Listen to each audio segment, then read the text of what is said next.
Oh,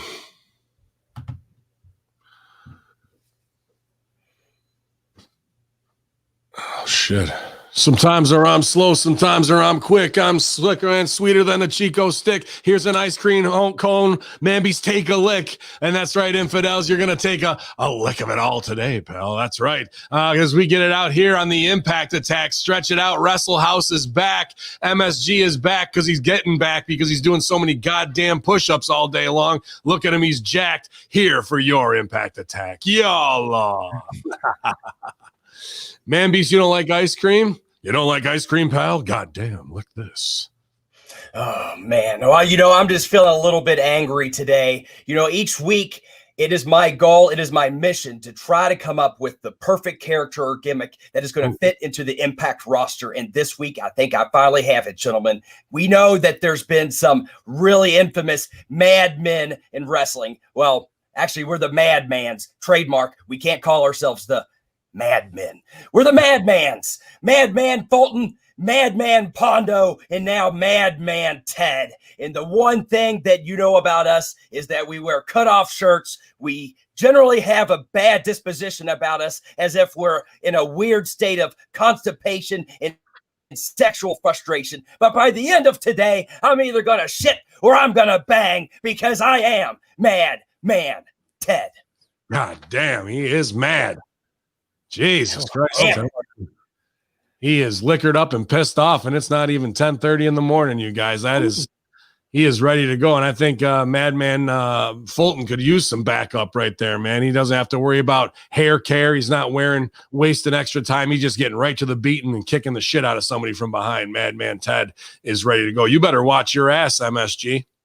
I'm just coming in here to the Impact Attack bunker, and I was not expecting to just see this man who is mad. Now, I will say, when I was in high school, I used to go by the moniker Mad Matt, as my little Italian temper would come out every now and then. So, Mr. Madman Ted, I respect you and everything that you stand for, and I will back you in any Madman Ted related activities. Well, I am just as angry, but at least I'm not going to put my anger out on you now, MSG. I appreciate that as angrily as possible. Okay. Well, I accept it as well. But yes, guys, we're back for another edition of the Impact Attack right here, of course, on your hackerhamin.podbean.com, on twitch.tv/conspiracy horseman, and I believe on Ben Hamin's YouTube, or will be there at some point. So you can check it out there. Guys, you can also check out Hamin Media Group on YouTube if you'd like to get all the latest and greatest news. Ted McNally, Dr. Ted McNally, he has been posting a lot of clips up there, along with Kaz and others. So we appreciate you guys, taking liberty there on the video department. You can also check out the new affiliate, Hamin Media Group. That is everywhere now. I've made sure to link it up with Google, Apple, Spotify. I don't want to hear any complaints. Go download it, subscribe. I saw the numbers were up because right after you did that, it hit. I looked on there because, you guys are a little slack, but every day we're getting new subscriptions at Hamin Media Group, whether it's iTunes or on the Podbean or Spotify. But it went up 424% in one day. Whoa. There's a big flock you guys went over there. Waka Flocka. We appreciate that. But I see Fudge 420 back already. Brandon Doherty, a good friend of mine for a long time from 245C Murder, usually hiding behind some moniker, but YouTube stooged him off, and he's out here exposed, baby. But yeah, man, he's always checking out everything we got going on, and making sure that I get that hometown love, man, because a lot of people where we come from are fucking haters on a lot of shit, man, and they could be tuned into this, and I can help them shine too. But we can't wait for nobody. But I know Brando respects it. He's been here, and he comes to the shows. He does it all, and I would go to all his shows, man, that I could. A phenomenal musician, father, and works his ass off, dude. And usually in the background of his life, he's got Hamin Media Group and hackerhamin.podbean.com on, just like you guys do. So appreciate you, bro, and thanks for tuning in the Impact Attack. Yeah, guys, of course, a brand new episode on Hamin Media Group is up right now. New Force Order, their new part of their new series. Today's episode is called From a Certain Point of View. So they're taking a look at, I believe, Anakin Skywalker. Did he bring balance to the Force? and they're going to take a look at it from a certain point of view. So go check that out. And I believe the Wednesday Locker Room just dropped as well with Strangler Steve King, Andrew Bello, and the return of the Strangler. Yes, so you can check that out. But guys, let's get into a little bit of continuity here for you. So at the conclusion of the Monday Locker Room this week, it broke, Rick Vickery broke it to you guys, that Dwayne "The Rock" Johnson had bought the XFL. A couple days later now, we have more Monday Locker Room with Rip Rogers, man. Okay. Holy shit, a must listen to. You want to talk about putovers? I don't think Rip loves anybody more than he loves Ted the Trailer. The man beast. Yes. Yeah. I'm not going to lie. I had to hold back my emotions just because. He loves you, bro. You know, and what people may not know, we didn't talk about it, is when I first came on the scene, Rip would tear me a new asshole. Like he was not, so he did not have any kind words to say upon my first meeting of Rip. And it took a long time. And I think part of it was I just kept showing up even after I'd get my ass kicked week after week. And finally, I guess I eventually earned his respect. And I guess it just goes to show if you go and you love something and you just keep putting in the hard work and effort, that eventually it pays off. And the fact that Rip thinks that highly of myself, it's sometimes I pinch myself because it's very humbling. And but Rip's the master. He's he's done it all. He's seen it all. And certainly I wouldn't be anywhere. I wouldn't have the knowledge I have today if it wasn't for as well as you've been and others along the way. So I'm just as appreciative of my teachers, for giving me that knowledge. I hope you clip that hit that part of the interview where he put you over for 5 minutes in your sizzle, because if that doesn't get you hired any fucking where it did, I don't know what will. Actually, it won't get you hired. That's okay. There's too many fucking assholes in power who would want to fuck over Rip. It doesn't have to be wrestling. Wrestling doesn't have to be wrestling related. He could probably for someone else wrestling. No, I mean that's it though, man. I mean and I actually was thinking of this shirt, and I might put it out to all my brothers who are actually actual true Rip Rogers guys for their pro wrestling tees. Just a simple thing. I was thinking just put son of a Rip. You know what I mean? Instead of son of a bitch or sons of Rip. I'm not sure. Or Rip's kids. Yeah. Like everybody who fucking like is a legit hustler, dude. Who and you heard Rip, he goes, why the fuck? How come you fuckers get it and they fucking can't? Because we were taught the right way from fucking day one and reinforced, and we paid to learn that. It wasn't dudes who looked like Adonises coming out of college who got recruited and were given a paycheck like that, who didn't have the fucking thirst and the hunger and the love for fucking wrestling and wanted to be in it at any fucking cost. So they didn't have that same. They might be great. They might be great performers, but they'll never have the true attachment that Rip Rogers was just like that. That's how he started and got over too. And he sees it in us. And dude, like I said, it's not just Beast and me. It's like from Timmy Baltimore to Jamin Olivencia to, like I said, Power, Timmy Danger, Dylan Bostic, whose baby is being born today. Shout out to Dylan Bostic, man. Like say, who'd you say? Silvio, Serena, APOC.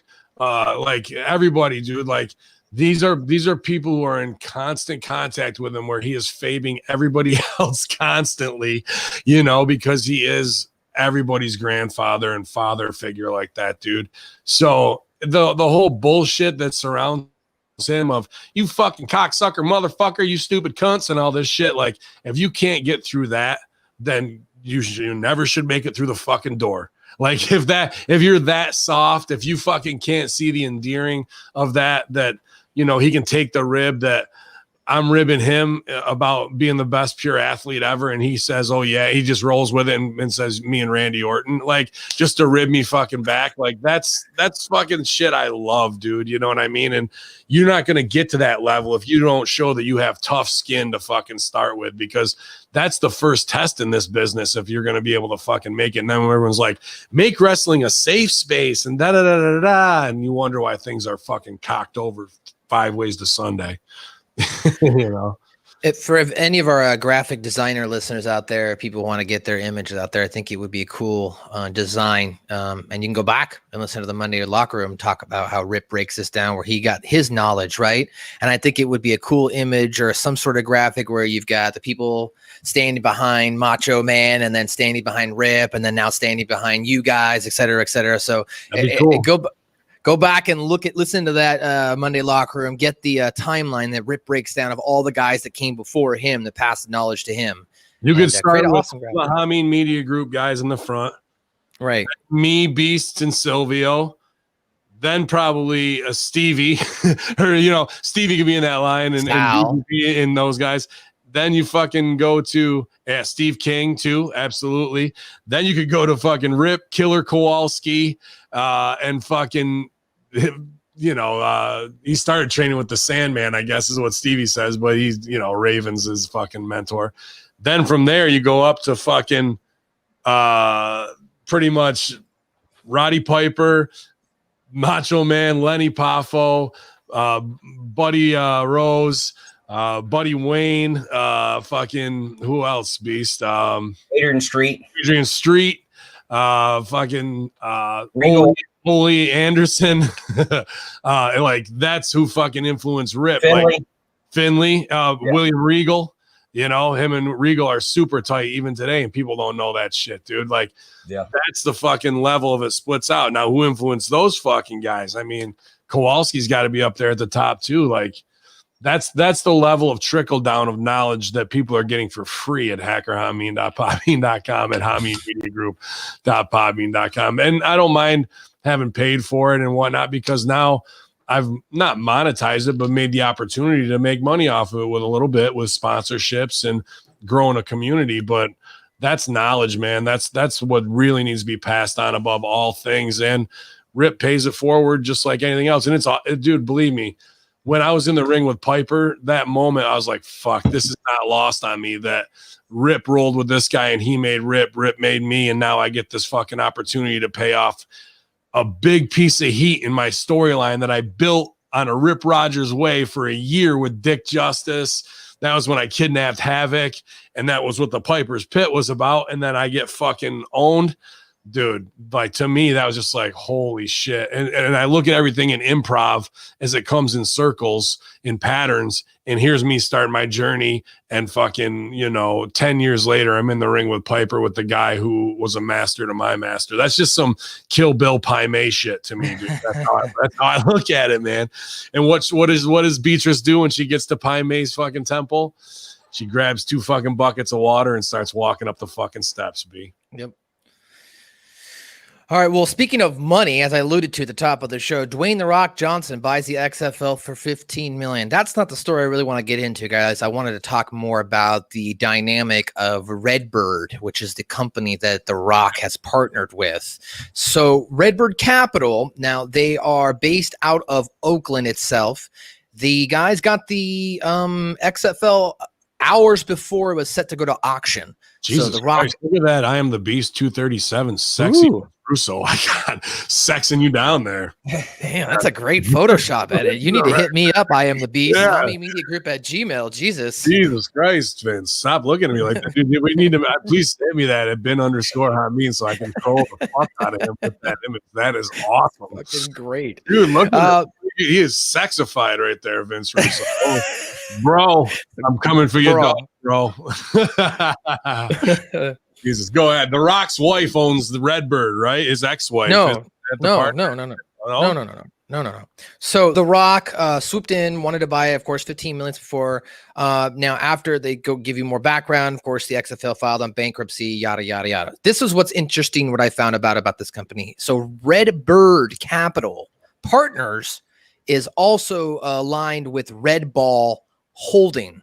It's essentially 2 of the same companies almost working together. However, 5 days before they bought this company, they filed for a SPAC. And for those who don't understand what a SPAC is, it's a special purpose acquisition company. And what it is, it's kind of like a shell company, if you will. What they do is they go to investors and they say, hey, we want to raise X amount of money so we can go purchase said properties or brands. So about 5 days before, they put out a request to the SEC to raise a SPAC holding of about $500 million that would allow them to then go purchase sports franchises. In fact, it actually says in their filing, or why they want to raise this type of money was to go purchase a sports franchise itself. Now, usually what a SPAC is, to be more clear, it's like typically you buy a small amount of share and you get a larger amount of return once that company, goes or purchases whatever they're purchasing and merges with that company. That's the easy breakdown for people on the finances. If you want to read more about SPACs, go read more about SPACs. But Red Ball, which I thought was interesting, is also owned by Billy Beane, or he's part of the Bain investors from the Oakland Athletics. Moneyball, for those who haven't seen the movie, you can go check that out. He also, didn't take him a World Series, but was that team's general manager. And then he also partnered with Gerald Cardinal, who is the managing partner of Red Bird Capital. So again, Red Ball acquisition, Red Bird Capital working together. Now, Red Bird Capital is a New York-based private equity firm that focuses on sports and related industries. In fact, they had previous contracts with the NFL, and in June, they acquired 85% of the soccer team, Toulouse FC, 85% of it. So this company's making moves that The Rock has partnered up with. I just maybe want to get your thoughts. Also want to point out, guys, go buy some shares in the SPAC if that goes available and The Rock's behind it. I don't know. Ted, what are you thinking about all this stuff now that more information's coming out?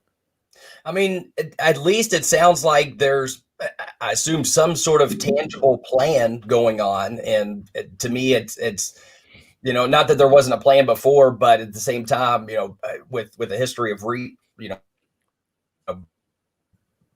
success, to me, that at least implies there may be a chance for future success for the XFL. So to me, I see that as potentially a good thing. I'm intrigued to see where they end up going from here, to be honest.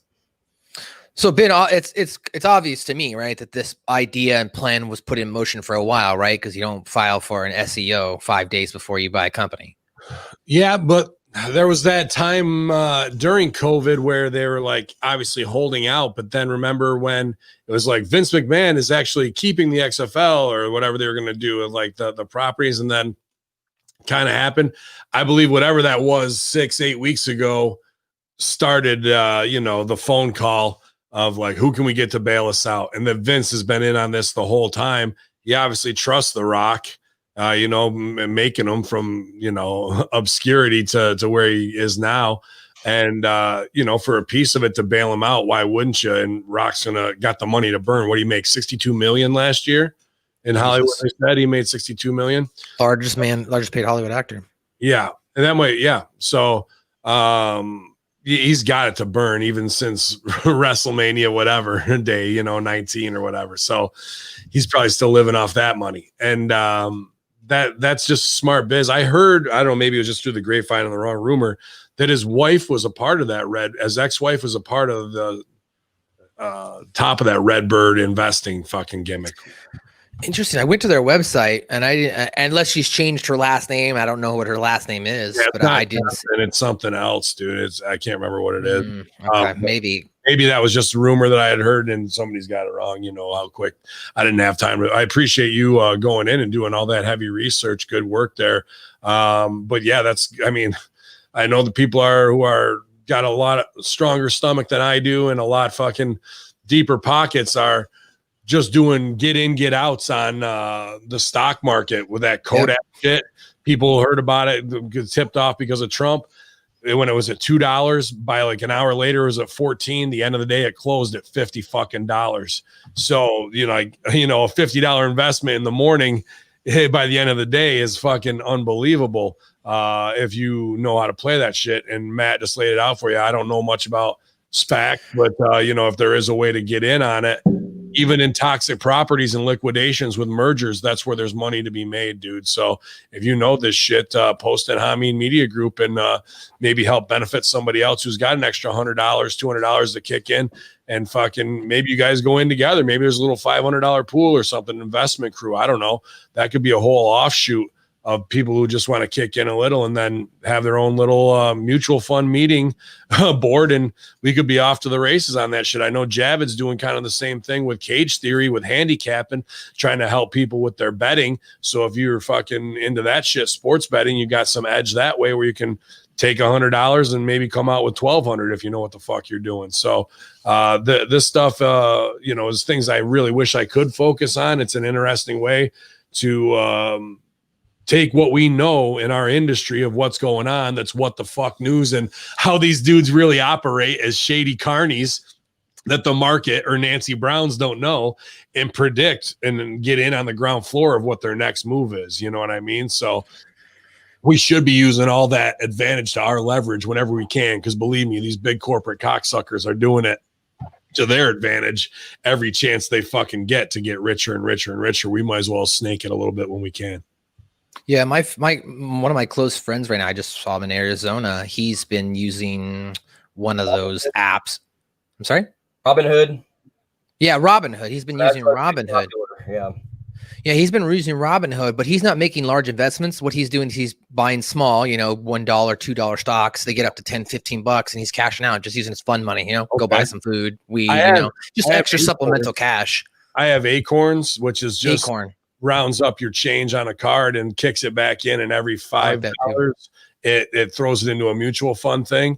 And in 2 years, I've probably invested $300 and it's over $500-600. So it definitely kicks. Believe me, when the market took a dive, I lost $120 in a week. But like it now with a mutual fund, it's protected, comes back in just to kick it up. But if anybody's interested in that Acorns app, let me know. I think I get kickbacks on anybody I refer that way. So hit me up at @bin_Hamin Yallah. But yeah, those little things where there is no change, you're not getting change back on things, obviously, because of a real money shortage. Why shouldn't we be? Because here's the other thing. Have you guys seen this at every fucking store? Would you like to round up for whatever fake cocksucker organization I'm trying to pitch to you that you check out? No, I wouldn't like to round up for every fake fucking thing. Literacy. Oh, really? Literacy? What? Tell me more about what you know where the money is going to literacy that I'm about to fucking round up to you. Nope, not doing it. I'm going to take that money and put it into my own shit to reinvest, man. All these little end of days, like, change cup out shit. That's corporations robbing right there, bro.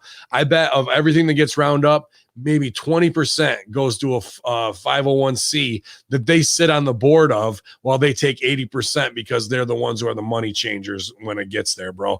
It's all a fucking lie and scam. Invest in your fucking self. I agree with that. And to that point, there are certainly some organizations that are better than others as far as being charitable.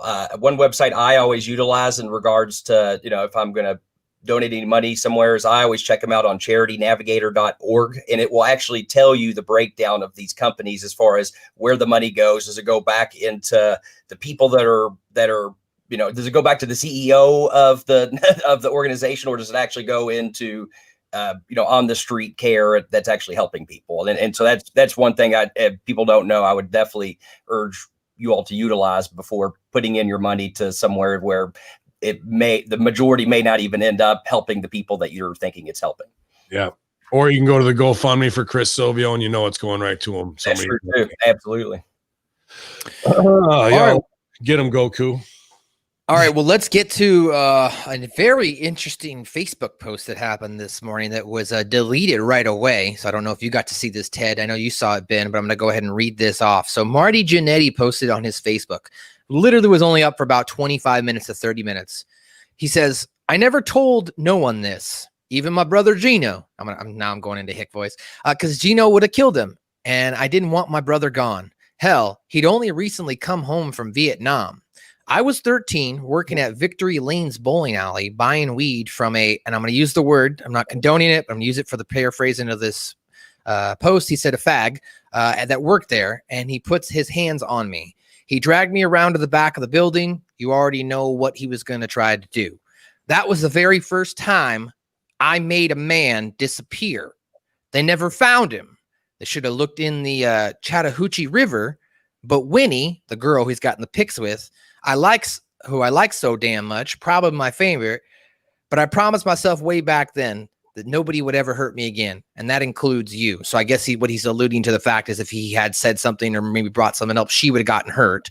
And he said, I loved you, but you hurt me with your fucking Jamaican jealousy. You can go your own way. I don't need you. So maybe now at the conclusion is what he's saying is I don't fucking care if I do bring this up now and they get you or something like that. But basically from what we Seth Kennedy asserted into the post is well, Marty Jannetty woke up this morning and decided he was going to tell everybody that he's a homophobe, a racist, and he killed people.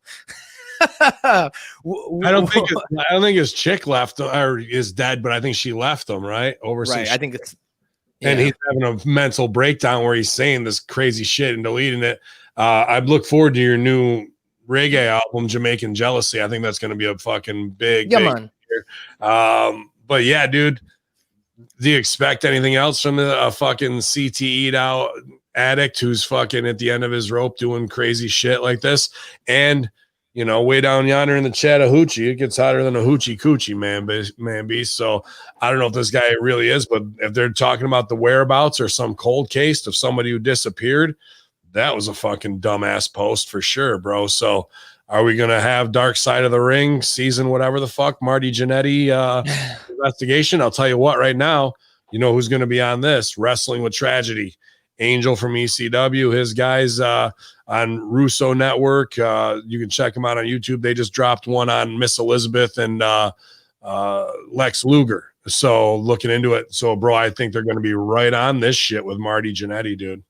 You want to talk about crossover more too? Those guys really should reach out to Silvio, since Silvio's into that true crime stuff. He's been doing the Wrestling with Shadows, or he's been doing the Beyond the Mat, Dark Side of the Ring reviews on his Patreon. So they should definitely look into that as well. But yeah, crazy stuff. I think that's the biggest thing I took away from this, though, is Marty Jannetty some sort of serial killer? Like, he's talking about, like, that wasn't the first time I made a man disappear. So, you know, what is there going to be some sort of investigation now? I mean, are people going to start coming out? I don't know. Or was he just drunk and saying some stupid shit? Yeah. I hopefully it gets investigated and get to the bottom of it. I'm obviously hopeful it was just him spouting off the mouth and nothing really happened. But at the same time, you got to take something like that seriously and investigate it to a certain extent. He names the place, right, where he was working. Right? What was it? Was it some bowling alley or something? Victory Lanes bowling alley, it says there. Yeah. I would look there. Right, there's your fucking first thing. You go to Victory Lanes. Did you have any employees in the 80s, 70s, and 80s that fucking disappeared, bro? Now you got to bring them in for questioning. You know, you got to. What are you going to not do? I'm not saying the guy wasn't a predator that deserved to fucking meet his end, you know, taking advantage of a young man who's trying to rape him in a fucking back alley at that time. But that's the chances you get if you try and fucking force your will on somebody. You might catch a brick upside the fucking head, and things can go bad real quick. You dump a body in the Chattahoochee River. Well, not that it's not a justifiable homicide, but in the year of 2020 in cancel culture, you better fucking, you know, be ready to deal with the repercussions, especially when people live for this true crime shit and scandal in the wrestling world, dude. So I don't know about, you know, this jealousy thing with his woman leaving him. I think that's maybe the straw that broke him, you know, but we'll see, dude, where it's going to go. The sheets are going to blow up today because this is pretty hot off the presses in the last 3 hours, dude. And I held it up so there.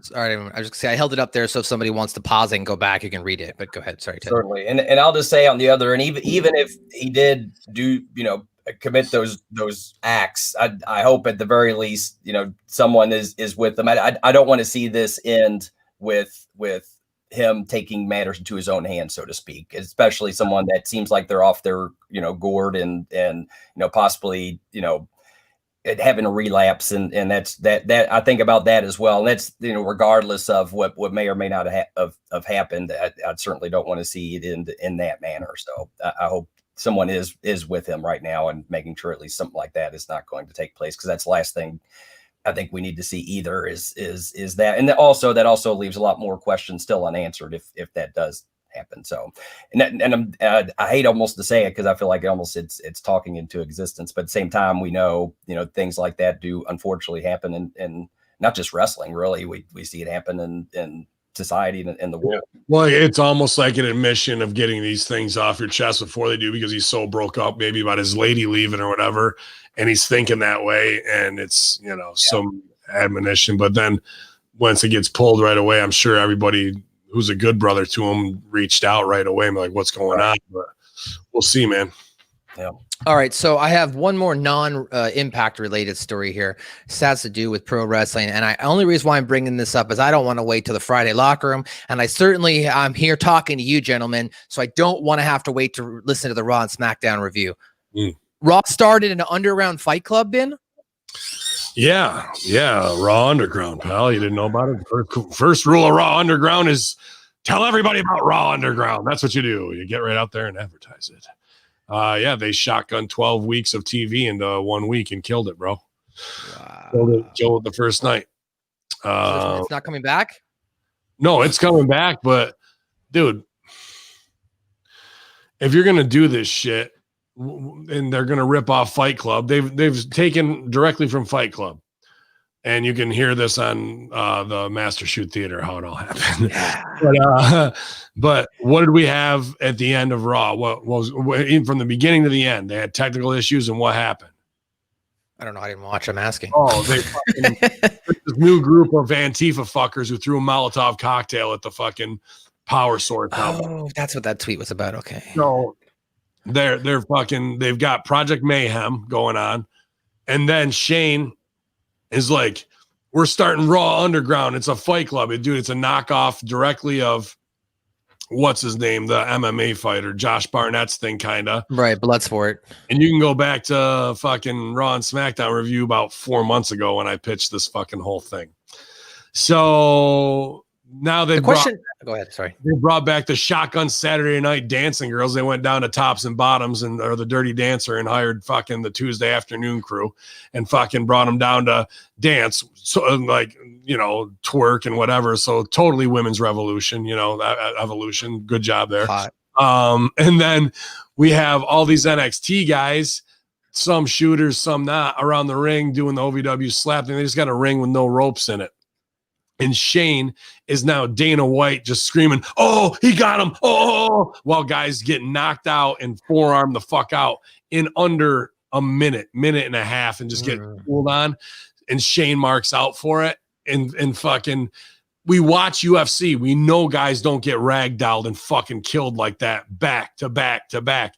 Now, we shouldn't even have seen a fight, dude. They fucking killed it right there. The whole thing should have been, what is Raw Underground? In Fight Club, what does the dude have to do to join fucking Fight Club? I haven't seen it in a while, actually. Well, they have to stand on the porch for 2 days, 3 days to prove it. First rule of Fight Club is you don't talk about it. Yeah, you don't talk about that. I know. Fucking, there should be betting and shit like that. There should be people who don't get in. It should be someplace secret, not just in the back. Like, dude, take us on that journey. Right.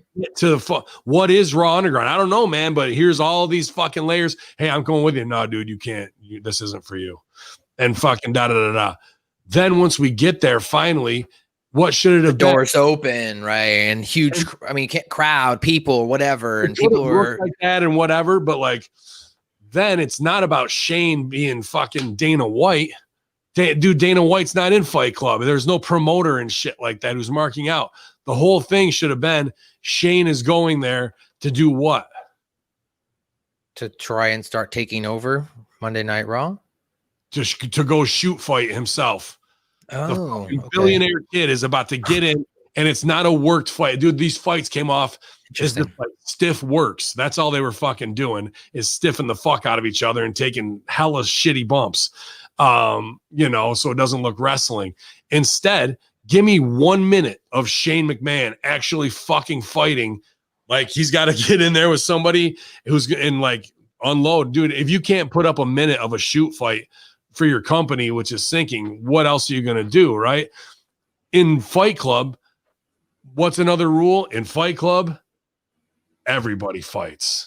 So if Shane's a part of it, he's not the fucking promoter and shit of this stuff, you know, like, he's in there and it's like, my money doesn't mean anything. It's about being a man and relating to other men in a fucking visceral, tribal, fucking fighting way, getting back in touch with the primitive you. That's what the whole id of fucking Fight Club is. And it's a fuck you to the big system. They screwed it right out of the gate. We should have been all that build. Then they have the big motherfucker from NXT kill people. They have the Viking Raiders in there go over strong after we just seen them being fucking clowns. They have Destruction Inc. show up and take over Raw Underground. What the fuck are you taking over? We don't even know what the fuck this is. And then fucking Shelton Benjamin fights, Ziggler goes over strong, and fucking then MVP fights, all on the first fucking episode. Wait, it wasn't just like one segment? They did this like the whole broke up. Wow. It was so you couldn't fucking rape a It sounds like they should have just had pour it out more in an hour than what the fuck they did, bro. They fucked it up completely out of the fucking jump, and now it's nothing more than a phony ass wrestling version of what could have been fucking awesome. They could fuck up a wet dream 6 ways to Sunday, bro. They are total idiots and assholes, and that only happened because of the meeting on Friday and Vince chewing them out for 4 hours of having nothing. We got to get Shane. Okay, that'll pop the internet to get them to tune in. You get an extra 100,000. But what are you going to do? We're going to take an idea that could get us 3 months of TV, and we're going to pack all that into the third hour because we got nothing for our third hour, bro. We are fucked dead in the water. Their corporate structure is decimated right now, bro. Their creative structure is trash right now, and they are looking for any port in the storm. At least, and this forced them to take a chance, but they cannot execute. They have no, Bruce and Vince, these delusional 70-something-year-old men, have no idea how to execute properly and bring Fight Club to WWE and make people intrigued. Dude, they blew their wad in the first segment of it. They blew their wad, dude. They're just so terrible. Well, tune into the Raw and SmackDown review in the Friday Locker Room and Master Shoot Theater, all 3 of those shows. And I'm sure you'll hear even more in-depth, not just from Ben Hamin, but from Stevie Richards and Vince Russo. Ted, if you want to give your thoughts, I just wanted to jump in and mention, it sounds like they should have done some sort of thing where maybe you have a platform and Shane's sitting up on a chair and he's doing the thumbs up, thumbs down in this underground thing. Maybe he doesn't even talk and he actually looks like a badass or something like that. Like he is the king of the underground, right? And you've got to battle your way up to Shane or something. I don't know. I'm just throwing out. I think that the thing of Fight Club is that it doesn't matter how over you are. There were guys who were stockbrokers. There were guys, he says it right in the monologue, and Fudge is like, have been thought about this? I just know fucking great movies and cinematography, and when you're good artists create, great artists steal and make it their own. They are stealing and just bastardizing it. Like they're just stealing the look and the fucking fanfare. They're not sticking to the story that works at all. The whole thing is about Shane becoming a fucking average guy who's actually got to fucking fight and maybe get his fucking ass kicked, bro. Like, and here's the other thing. The reality is that, and they're not even thinking this. Who is this the perfect setup for to come back? Brock Lesnar, Matt Riddle. That's the setup. That's the setup versus Lashley for that. Say again, Beast. I was joking. I said CM Punk only because he went off and said that he. Oh, it is. That's dude. I was gonna say he did tweet out say that he loved it and that he sent out a teaser saying something like, "You wanted to see me get my first MMA win, right?" Implying that was how he was going to do it. That's the only way he could do it is in a fake fucking worked shoot that way, dude. And they also saw Willie Mack reported this in Hamin Media Group. They reached out to AJ Lee about coming back too. So you think they're not spitballing this shit? They absolutely are, but they fucking ruined it. They did, dude, a Ziggler match, Benjamin match, and these things, you don't even have to fucking do more than a minute of the fight. Dude, if I think part of it's the build up to even seeing it. I like someone has a match on Raw and they're hurt And then we see a backstage pre-tape. They said something about, yeah, man, it happened in the underground. And the reporter's like, what's this about the underground? Like, don't worry about it. You know what I mean? It's kayfabe, you know, and they just worked a match where they were clearly injured, but we don't know why. And then another week, Shane's just walking past, like, Shane, what are you doing here? He's like, oh, I got business to take care of. Sorry. And just walks off. And it's just, it's just this little moments of intrigue, like something is going on backstage or after the show. You know, they go like, they went to lock up the Performance Center for the night, but here you see some people are going into the building. We don't know what's going, you know what I mean? And then and then finally after a few weeks of little clues implying something is going on, then we see just a glimpse. The cameraman gets let in and it's shot differently. It's shot more. Somebody's got a cinematic. Somebody's got a body cam or some shit. Right. So it looked really like Project Veritas. Absolutely, it's that, dude. And open the doors, lights, all that crap. Exactly. Now you have Bruce Pritchard and Vince McMahon. Try and explain that to those fucking old idiots, bro. Yeah.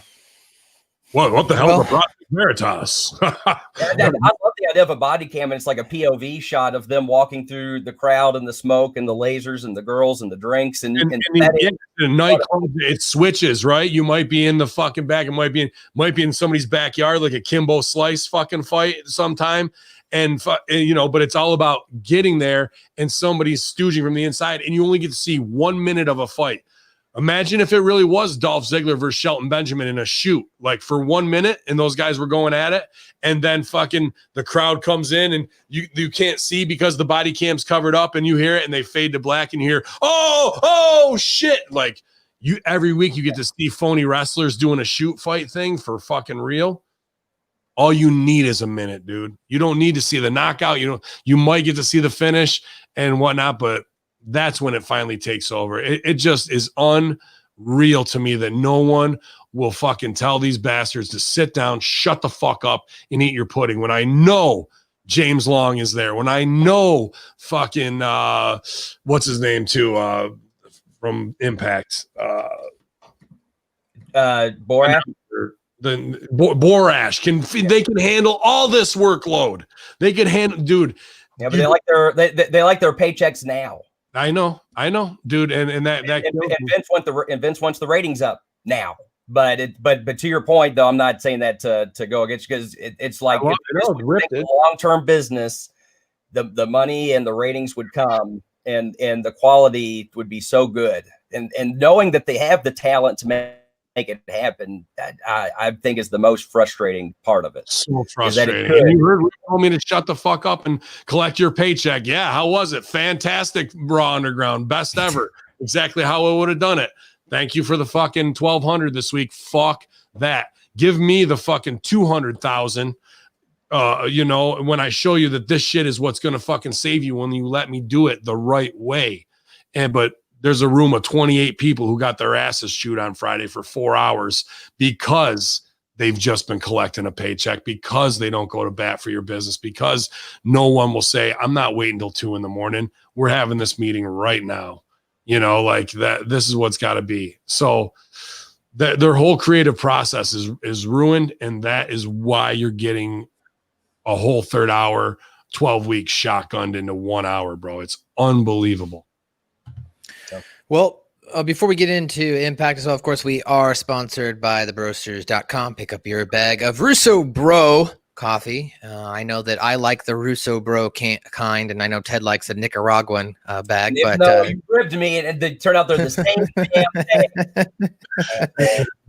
You can check out thebrosters.com for that Russo Bro coffee. Also, don't forget to check out ZordosOliveOil.com. Get yourself some highly artisan delicacy of oil. Pour it all over your body, put it in your food, do whatever you want. Just buy it and you'll enjoy it. I like, what I like to do with it. I like to put a little bit on a plate, sprinkle a little bit of sea salt and cracked black pepper on there, take some toasted bread and just slightly dip it into the olive oil. Beautiful. It's so good. Different. I do the same thing with just a little Parmesan cheese as well. I haven't done the Parmesan. Oh yeah. Different route to take with that. I thought maybe you were going to tell us how you pour it over your clients' bodies for masseuse and physical therapy too, Ted. But no. I thought Ben was going to talk about how during his torture sessions that he oil boards people. Gotcha. Oh, yeah. Oh, for sure. I mean, I've got plenty of oil, but it's not Zordos olive oil. It's Saudi oil. Okay. Okay. Oh, Doesn't taste nearly as good as extra virgin Zordo's Greek olive oil does. and of course, you can check out prowrestlingtees.com/Ben Hamin /Stevie Richard Fitness /SEG shirts, and of course, Greek God Papa Don. Check out Chris Silvio's Superstar Seminars, and you can also check out Barn Burner Television, right, Ted? That's it. Did I finally get that right? Barn Burner TV, yes. Barn Burner TV, I got it right, yes. Same thing, yeah. All right. So, and then someone said the idea they should have the Zordo's olive oil for Nakazawa. So that would work out well. So that'd be great. Great. I poured on Michael Nakazawa. Yeah. Well, as a little primer, since we are here on twitch.tv/conspiracy horseman tonight, Ben, I'm assuming tonight's episode is going to be nuclear. Yeah, it's big. I actually put out the Beirut Blast as a pro wrestling tees thing because right now, 4th through the 6th, you can save 20% using the code summertime. Have a blast over there doing that. But dude, I'm sure we got to talk about it. GGP is not going to be able to join us because his Wi-Fi signal where he's on vacation is weak and he can't connect. So 3-man booth tonight, unless I can decide to get a run in on it. But obviously with this massive explosion in Beirut, Lebanon is a distraction scenario. There's a lot of things to cover that way. Plus I've been wanting to talk about these caves in the Grand Canyon that had Egyptian relics, had Egyptian hieroglyphs in them, the Isis temple that is in the Grand Canyon that is all kayfabed. And I really am interested in it because not a lot of people have scratched the surface of that conspiracy. All right. Well, guys, come back tonight, 7:15 Eastern for your conspiracy dose with the Conspiracy Horseman. Of course, don't forget to check. Good idea right there. Beirut Beach Blast. Yeah, 420 wants a 2020 Beirut Beach Blast shirt, and Hamin. That is fucking good. That's strong. Dude, I almost thought about making my moniker today as Beirut Bomber, but I didn't want to make people upset, so I didn't do that. Well, I put the meme out, nobody was liking it, so they're not used to the shock therapy how I used to do that. All right. Well, speaking of shocking, a shockingly interesting episode of Impact Wrestling tonight, guys, and we started off with unless you have anything else you'd like to get into, gentlemen, before we start. No? Beast, what was that? It shocked me. I can't remember though. We used to say that all the time. Was it? It was an old episode of Raw we were watching late one night, and I think The Rock had just came back in a segment, and it was the segment afterwards. And King is so frantic, and he just looked at JR and he goes, "JR, The Rock is back." And then JR just paused for a second. And he just goes, "It shocked me." Just very, very just it shocked me. It shocked me. It was just the dynamic of him and King. King is just, "JR, what do you think? The Rock's back." Well, King, it shocked me. Now back to Hog Wild. All right, so Impact Wrestling tonight, guys. We got to recap what's been going on from the world of Impact Wrestling, and then we started off with tonight's TNA World Championship match. I'm using air quotes here. Heath versus Moose. Now, of course, the basis of this match is Heath swindled Moose into this TNA World Championship match, and as a result, D'Amore advised Heath that if he won the match, he would get a contract. Little interesting with the opening recap that they went ahead and used this footage from the match already. So that was a little odd. I was like, why are you showing me footage that I haven't seen yet, as far as your recap? But then they got into the match.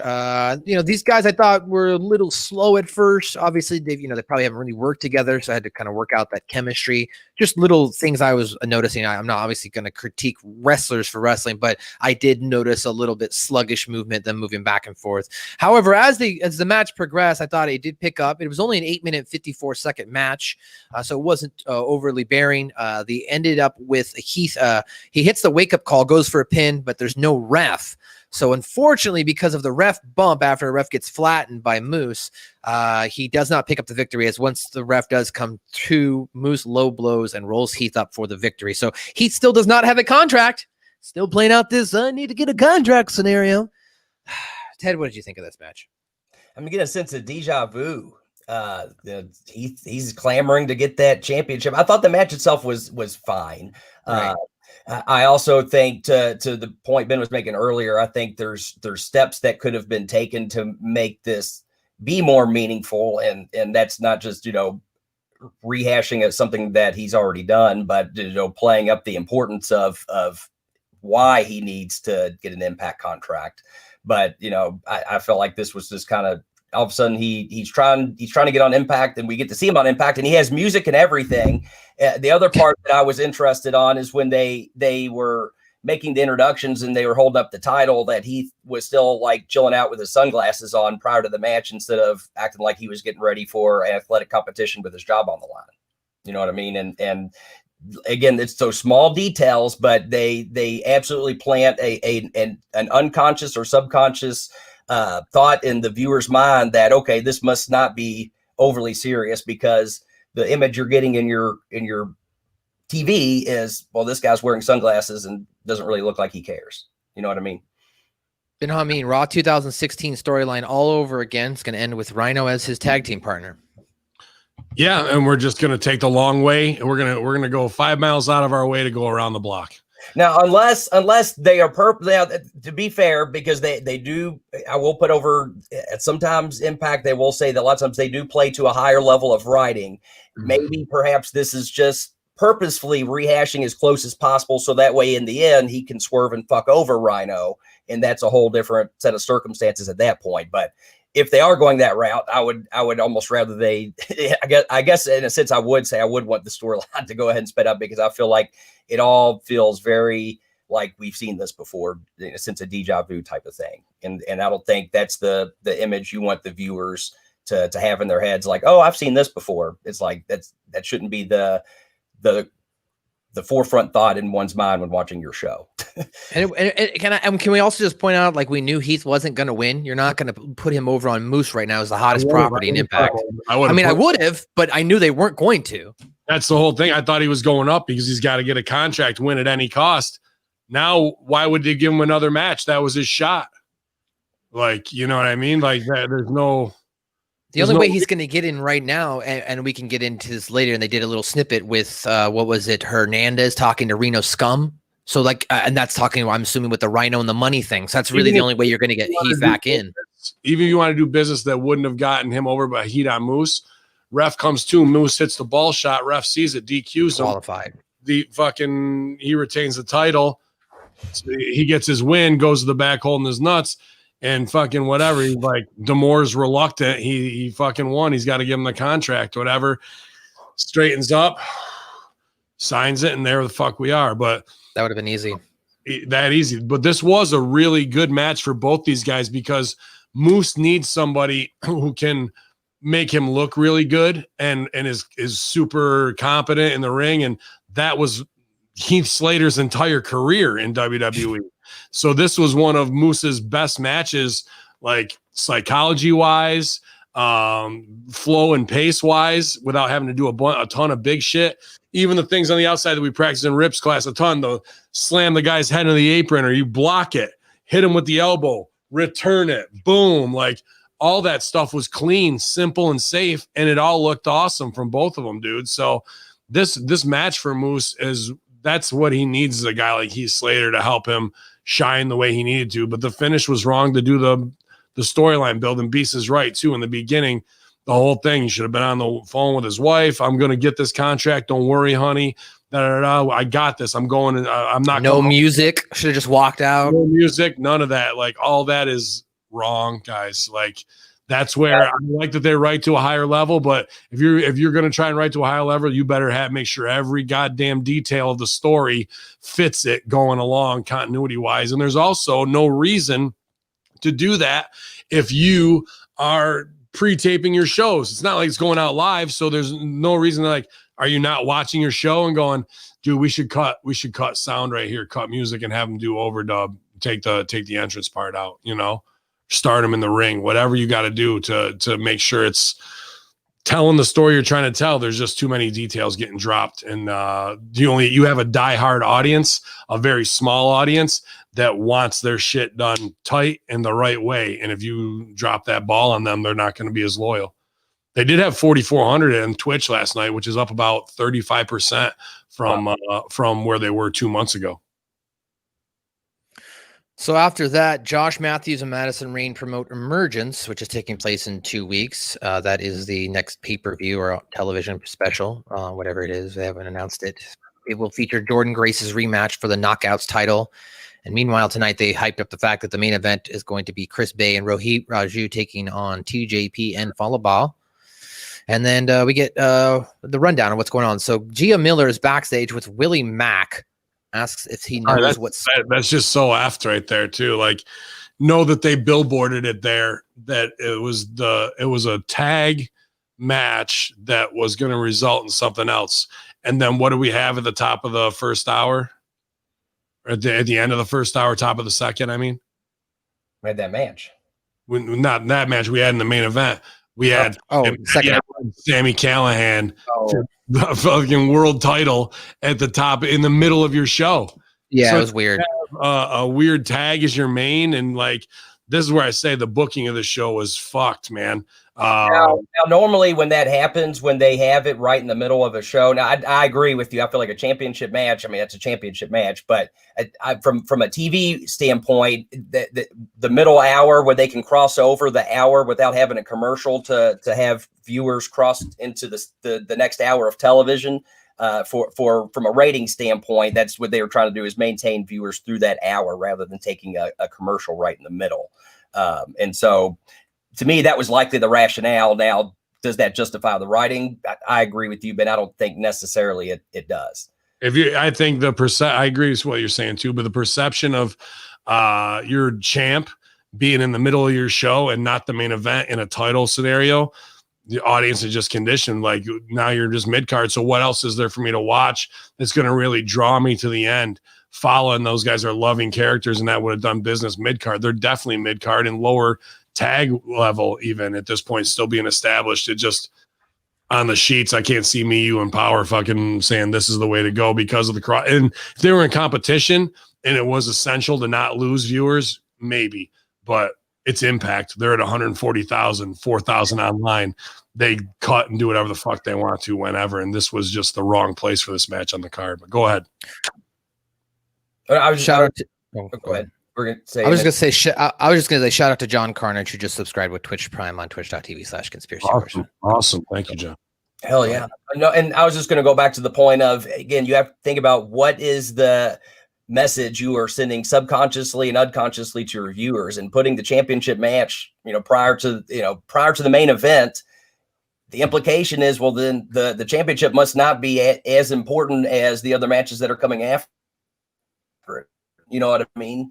Now, occasionally that is okay on a big show. You have a big return or someone has a retirement match. Sometimes the championship match does not go last, but it absolutely felt here that it was just arbitrarily placed in the middle, and not because we had a marquee match that was bigger than the championship match. You know what I mean? Well, it wasn't about that in the end, really. It's about Rich Swan and the EY business. It was, to really that. So I just was like, I still think they could have switched Fala in that main and still gone home with Rich afterwards. You know what I mean? Like, it just really undercut the show, in my opinion. But yeah, so next matchup was it Wrestle House next? Well, first we have Gia Miller backstage, and right. She's interviewing Willie Mack because Rich Swan has an announcement for the night, if you will, and says that he's there to support his friend Rich Swan. He says that he doesn't get Eric Young, and says that Young acted like a dirtbag by hurting Swan right as he came back from recovery. He says he has things to say about Young, but he can't say them on TV, and says he's here for Rich Swan. Then, did you want to talk about that, or do you want to get into the Ec3 vignette first?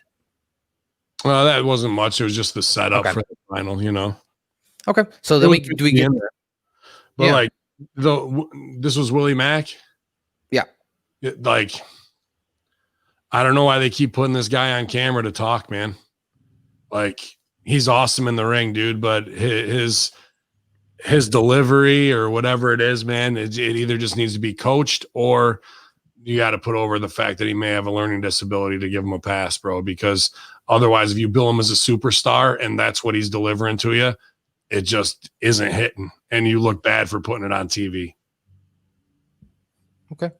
Well, before we move on, I also want to shout out some people. We got Nate Clinton, Boston Kennedy, Ralph Page, Brandon Doherty joining us on your YouTube, so we appreciate you there. And then, of course, we got the regulars right now on twitch.tv. We got the Atlanta Thrasher in there, Fudge 420, Big Evil Pops already checked out, but thanks for dropping by today. Stranger Sally, and as I mentioned, John Carnage for subscribing. So appreciate you guys. Let's get into on YouTube. We got Nate Clinton. Nate Clinton. Go ahead, man. Yeah, so then we get into the EC3 vignette, and it looks like based on this vignette that we're going forward now with EC3 taking on Moose as he's looking to maybe kill his past, and the only way he can do that is to kill TNA, if you will, as EC3's videos clips of famous Impact opponents, Sting, Angles, AJ Styles. He says that he's achieved everything he's wanted and had a moment of perfection, but he's been punished by everyone, including the true top 1% of the industry, for the name he inherited himself. He says he's destroying his past. He talks about the TNA Heavyweight Championship. He says he plans to reclaim the TNA Heavyweight Championship and burn its legacy. Moose, he says, should be warned. What did you think of this, Ted? Madman Ted? I'm still trying to figure out, and I'm not one who thinks in terms of baby faces and heels, but I do try to think about, okay, who is the antagonist and protagonist? And I feel like, what is EC3 giving us that makes me want to really get behind him and live through him as the protagonist in this situation to be the one to topple Moose for the TNA title? Because of course Moose has built up all that heat. Gotcha. Sorry. What was that? His cat. Oh yeah, okay. He was agreeing. Your cat was agreeing. Yeah, I shut the door to my man cave, so here in a second I'm probably gonna have to open it because otherwise we're gonna hear a cat screaming every 30 seconds. See, but yeah, so that was my point. Is I don't know is and that's where I don't want to say, is he a babyface, is he a heel, but truly I don't know whether to get behind this guy or not like this guy, and that's not to me that's not a good thing. We need to have one or the other, you know what I mean? And so I guess I just don't know what to feel about EC3 yet based on what I saw. Yeah, is it going to be the shooter thing where he comes out and bangs on WWE? Or is it just him trying to run through guys and be a badass? Like EC3 is a great character as the spoiled Dixie thing. Are you just going to drop that and not put over the past of what happened there? He's just going to come in as disgruntled and try and kick the shit out of people like Stone Cold? I don't know how far that's going to take him, man. He needs something with a little more heat unless he does come up on WWE. What's that? He's just angry. He's just a madman. He's trying to take my gimmick. He's going to try to turn into Madman 3, and I can't have that. Well, actually, Mexican Madman Trace is on there.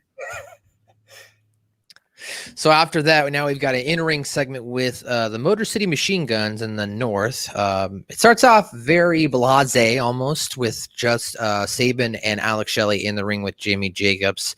And they're just kind of talking about their background, their history as friends, as a tag team. Of course, they get congratulated for winning. They put their blood, sweat, and tears, literally.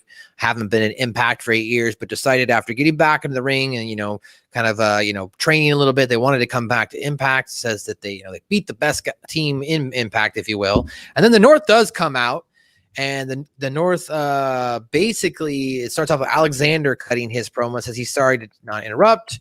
Says they've been in Impact for over a year to let the North tell their story. The Impact has not let the North tell their story, which I think is a good point you've even brought up, Ted, is you'd like to see more of a background on the North and all their victories. So I thought that was kind of a little bit of blurring the lines there. I like that.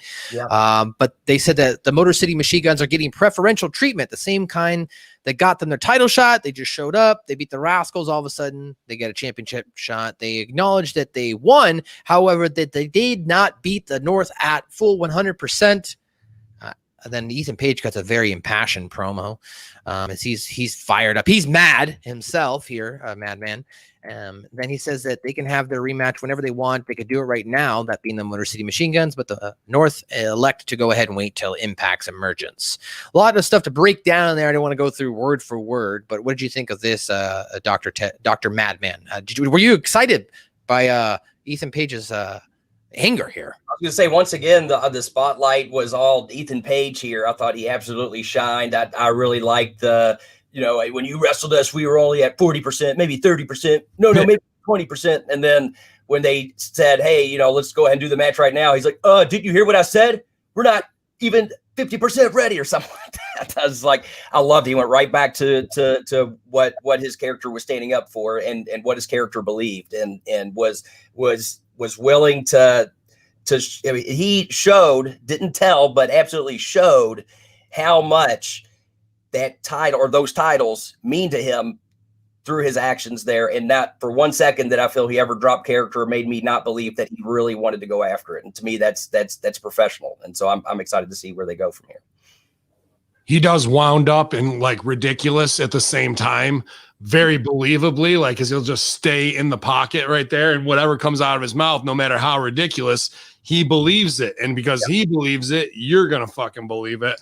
And he'll turn it up and, you know, he's got it facial expression wise. He's got the whole thing connected, bro. He's doing great work. And I love that segment too. He does steal everything he's in.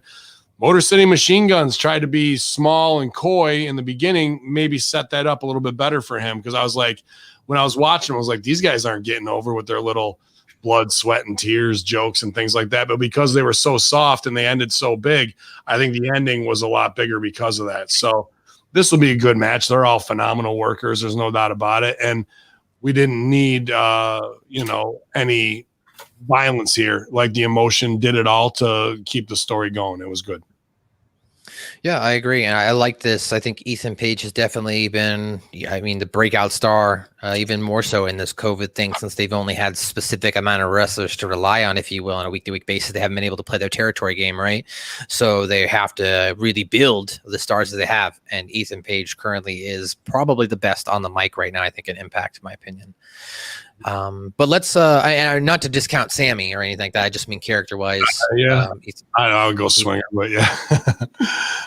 No, Page can Swinger is in his gimmick, but Page can play at a lot of different levels. That you know, from cocky to frustrated to crying after he loses. Like he has a big range to go on and based off of it. And you almost, and this is what wrestling should be. You care about the finish and the title change, but what you really want to see is the reaction of when they're on top or on the bottom of Ethan Page and how that is, and his silent partner in a somewhat silent in a Laurel and Hardy A and B scenario. There's magic inside of there too, all the time too, in their relationship. So like I said, so much to just give those guys the premise of what's going to happen. And I would say, here's the reaction I need from you. And here's what has to happen. Now you go ahead and do what you got to do in that and get it over how you would, bro. And if there's a specific line, give them that, but that's about all I'd give them, bro. Right. So after that, go ahead. I'm sorry, Ted, you look like you want to say something. I apologize. Oh, go ahead.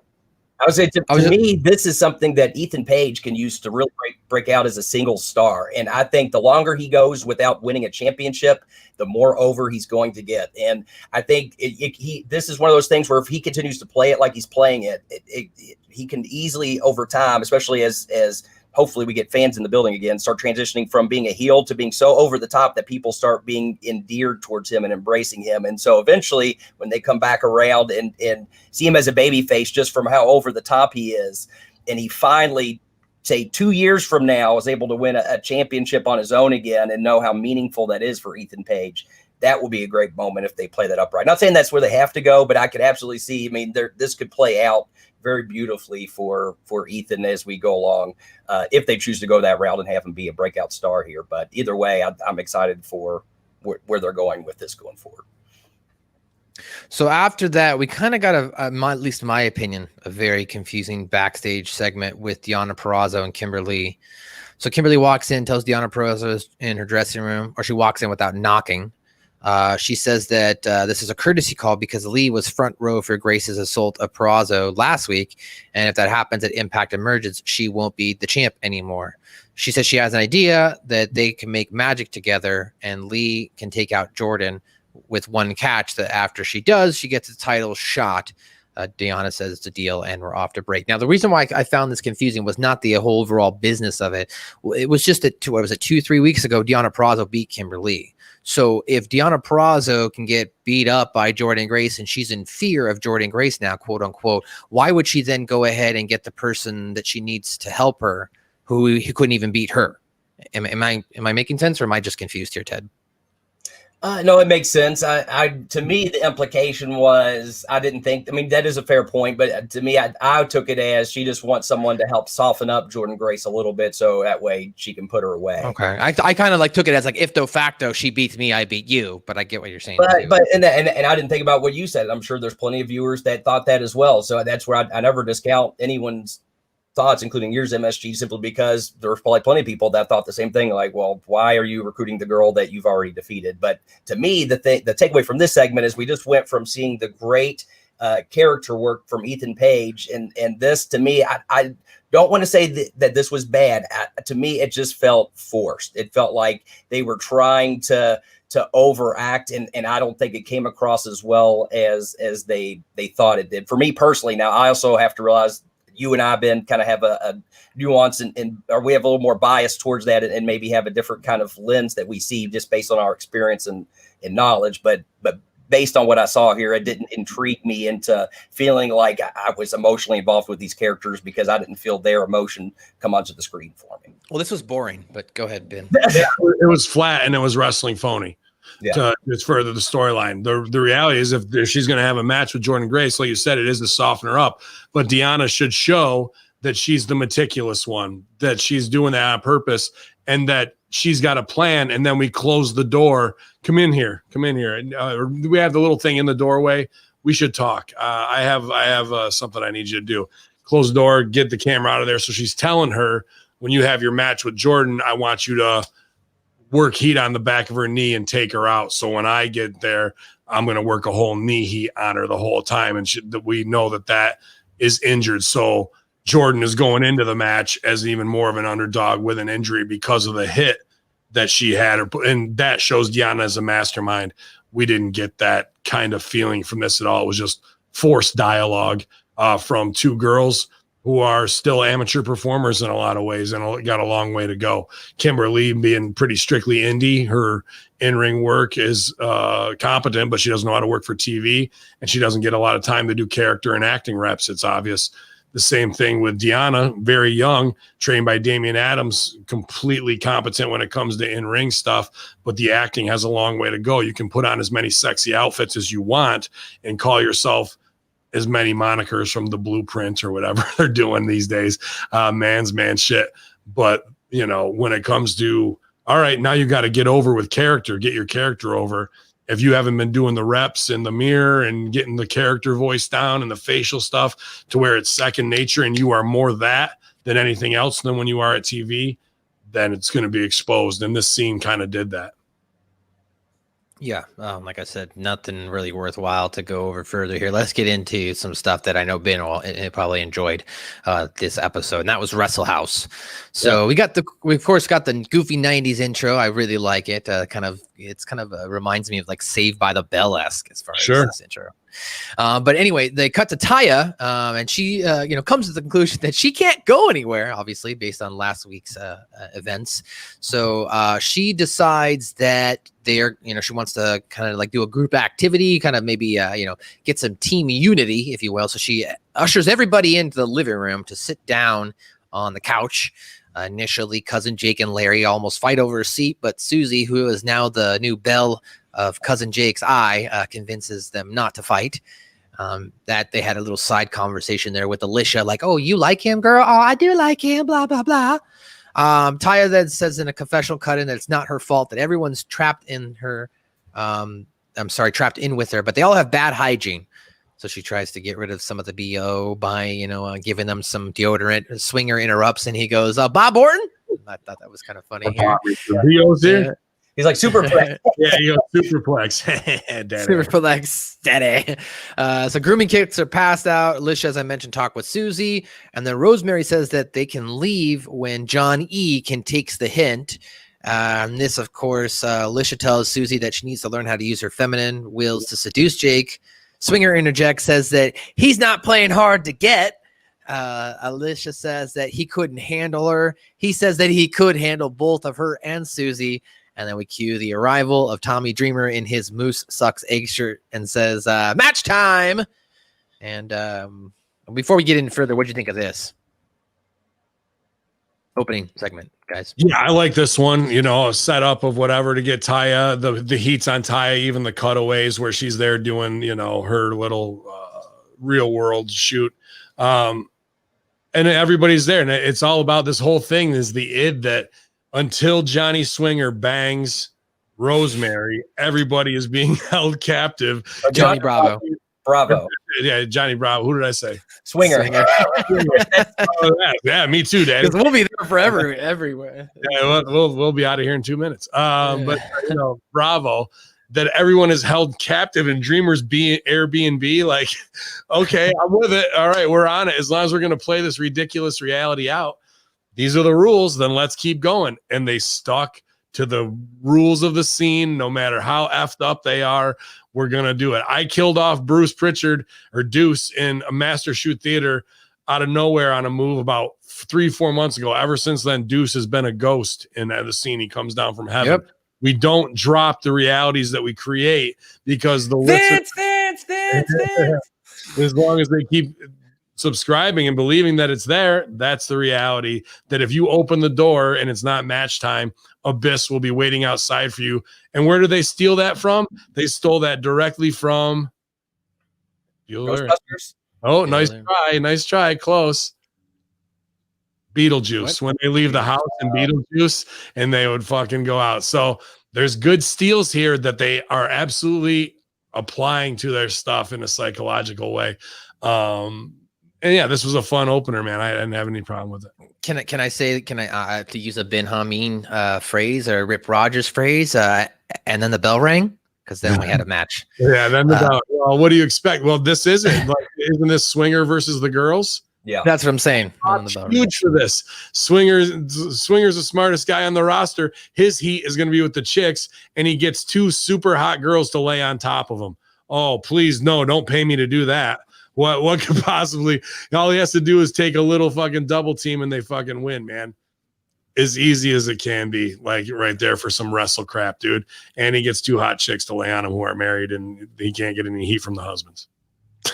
Yeah, 90 seconds. This match was about 90 seconds, 2 minutes. They argued in the ring. Alicia grabbed, I'm literally going to read everything. Grabbed Cody, the ref's beer. She tells Susie that you have to be mean and show them you can be intense. This leads into some trash talking and posing by Swinger. Alicia and Susie then grab him for a double leg sweep. Johnny wants to hook up, but they then double boot him. They send him into the ropes. He comes off to put his arms around both of them and says, this is a great 8x10. And then they hit the girls go, ew, double Russian leg sweep. He says gimmick like 3 times too. He like does. Gimmick daddy. I can handle my gimmicks, which means he can take pills and not be all fucked up. And then he takes his coat off wherever he goes, take it to the gimmick table, daddy. Like, dude, he just is in the cut perfectly of where he could be. And there's even in the second segment, I don't forget about this. Somebody's got somebody in one of the Kylie's got the other girl in the head scissors. And he's like, I know how to get out of that. Pop me, bro. So it ends, as you mentioned, with the leg sweep and both girls then bouncing off the ropes and coming down on for a double splash. And the winner of this match was Alicia Edwards with Susie. But afterwards, Johnny Swinger was excited because he was the real winner. Yes, he was. Anyway, we go back to the house. Johnny is picking up some hygiene kits. Kylie now shows up. She introduces herself, makes notion of the fact that she doesn't really care about his love life. It's more the fact that she's the #1 contender for the Impact Knockouts Championship, so she wants to get the heck out of that house. Bravo, of course, does say that he can take a hint and that he will try his best or whatever. He walks off. So there's some interaction here between Kylie and Johnny Bravo. We get an Impact flashback moment of the week. Sami Callihan beating Brian Cage to capture the Impact Championship as he did his pile driver off the top of the turnbuckle. Then we get to the Good Brothers. Now, the Good Brothers are walking to their car. They find that their car door is open with their signature beer can cozies and beer splattered everywhere. Cops arrive, and as a setup, as Big LG does eventually start attacking Ace Austin, who has set him up. And in the midst of that, the cop, quote unquote, or the sheriff grabs him and LG hits him, thus getting him arrested. And that's setting up for the divide and conquer, if you will, of the Good Brothers tonight between your friend there, Mr. Dr. Madman Fulton, and Ace Austin. Did you like this setup, Dr. Ted? It definitely had moments where they could have improved upon it. First, I would like to comment that I thought these old school clips that they've been showing, you just mentioned they showed the one with Sami Callihan and Brian Cage from Championship. I thought all that was just going to be a bullet for Slammiversary, but I love that they're doing these occasional throwbacks on the shows, because I think it shows. Oh, they do this every week, Ted. They've been doing it for I didn't years. realize that, but I love it. I think it's great, especially for those that might not be might not know the Impact roster or their history. There's a good chance for them to kind of get to know the importance of the characters they currently have and how they've interacted with previous wrestling legends and other stars. And they do it to show that their guys beat guys who are in AEW, that their guys are better. It's always their guys going over on the Bucks or. Well, I was going to say, to be fair, they've been in the last 6 months doing a better job of doing that. Because before, Ted, for the 18 months prior, it was just random Impact flashback moments that had nothing to do with storylines, and you were like, why did they put this bullshit on? But since they have moved to Axis, I agree that they've been doing a better job of showcasing their talent, going over maybe former talent here in this flashback moment. Right. But to your point about this segment, the part that took me away is when Gallows hit the cop, and the cop very calmly reacted. And it's like, especially with what we know, what is going on in society, not saying that, they should have, had the cop turn extra violent on him, but at least get aggressive and assertive with Why him. not? Why not put his fucking leg down on the back of his head? If you really want to fucking, go ahead, right? And I wouldn't necessarily even be opposed to that, because that is what people in our society have been conditioned to see. This is how some cops treat people. Now, that being said, as a company, a corporate company on national television, to take a hard stand as, hey, this is what we want our viewers to think cops are, and having them be an over-the-top asshole, I could see not necessarily going that route either, because then you're kind of taking a political stance via storyline. So but I still absolutely would have had the cop get a lot more aggressive and sort of be like, even cuss like, hey, fuck, that's it. You're going to jail. You know what I mean? And even the other cop standing by, he's like, told Carl Anderson, hey, just calm down, just get back. And in real life, it'd be like, no, you get the hell back unless you want to go to jail too. You know what I mean? Like, it just did not play out realistically for me watching. And so I couldn't get behind it. I think the idea was fine, but the execution, unfortunately, just didn't pan out because of the reactions. And the sad part is, it wasn't even because of the talent involved. It was more because of the extra talent that it was because of the talent involved, but not the talent they were trying to get over in this segment. It was because of whatever talent was playing the cops. There wasn't any realism there from the cops. Exactly. It was very acting. It was guys playing cops, which is fine, but you have to actually play a cop. You have to be an asshole in that situation, or not even be an asshole. Just be like, wait a minute, my partner just got fucking hit. That they should have been, it should have been full force at that point, right? 3 or 4 guys should have jumped into the scene, jumping on LG. Right. Yeah, exactly.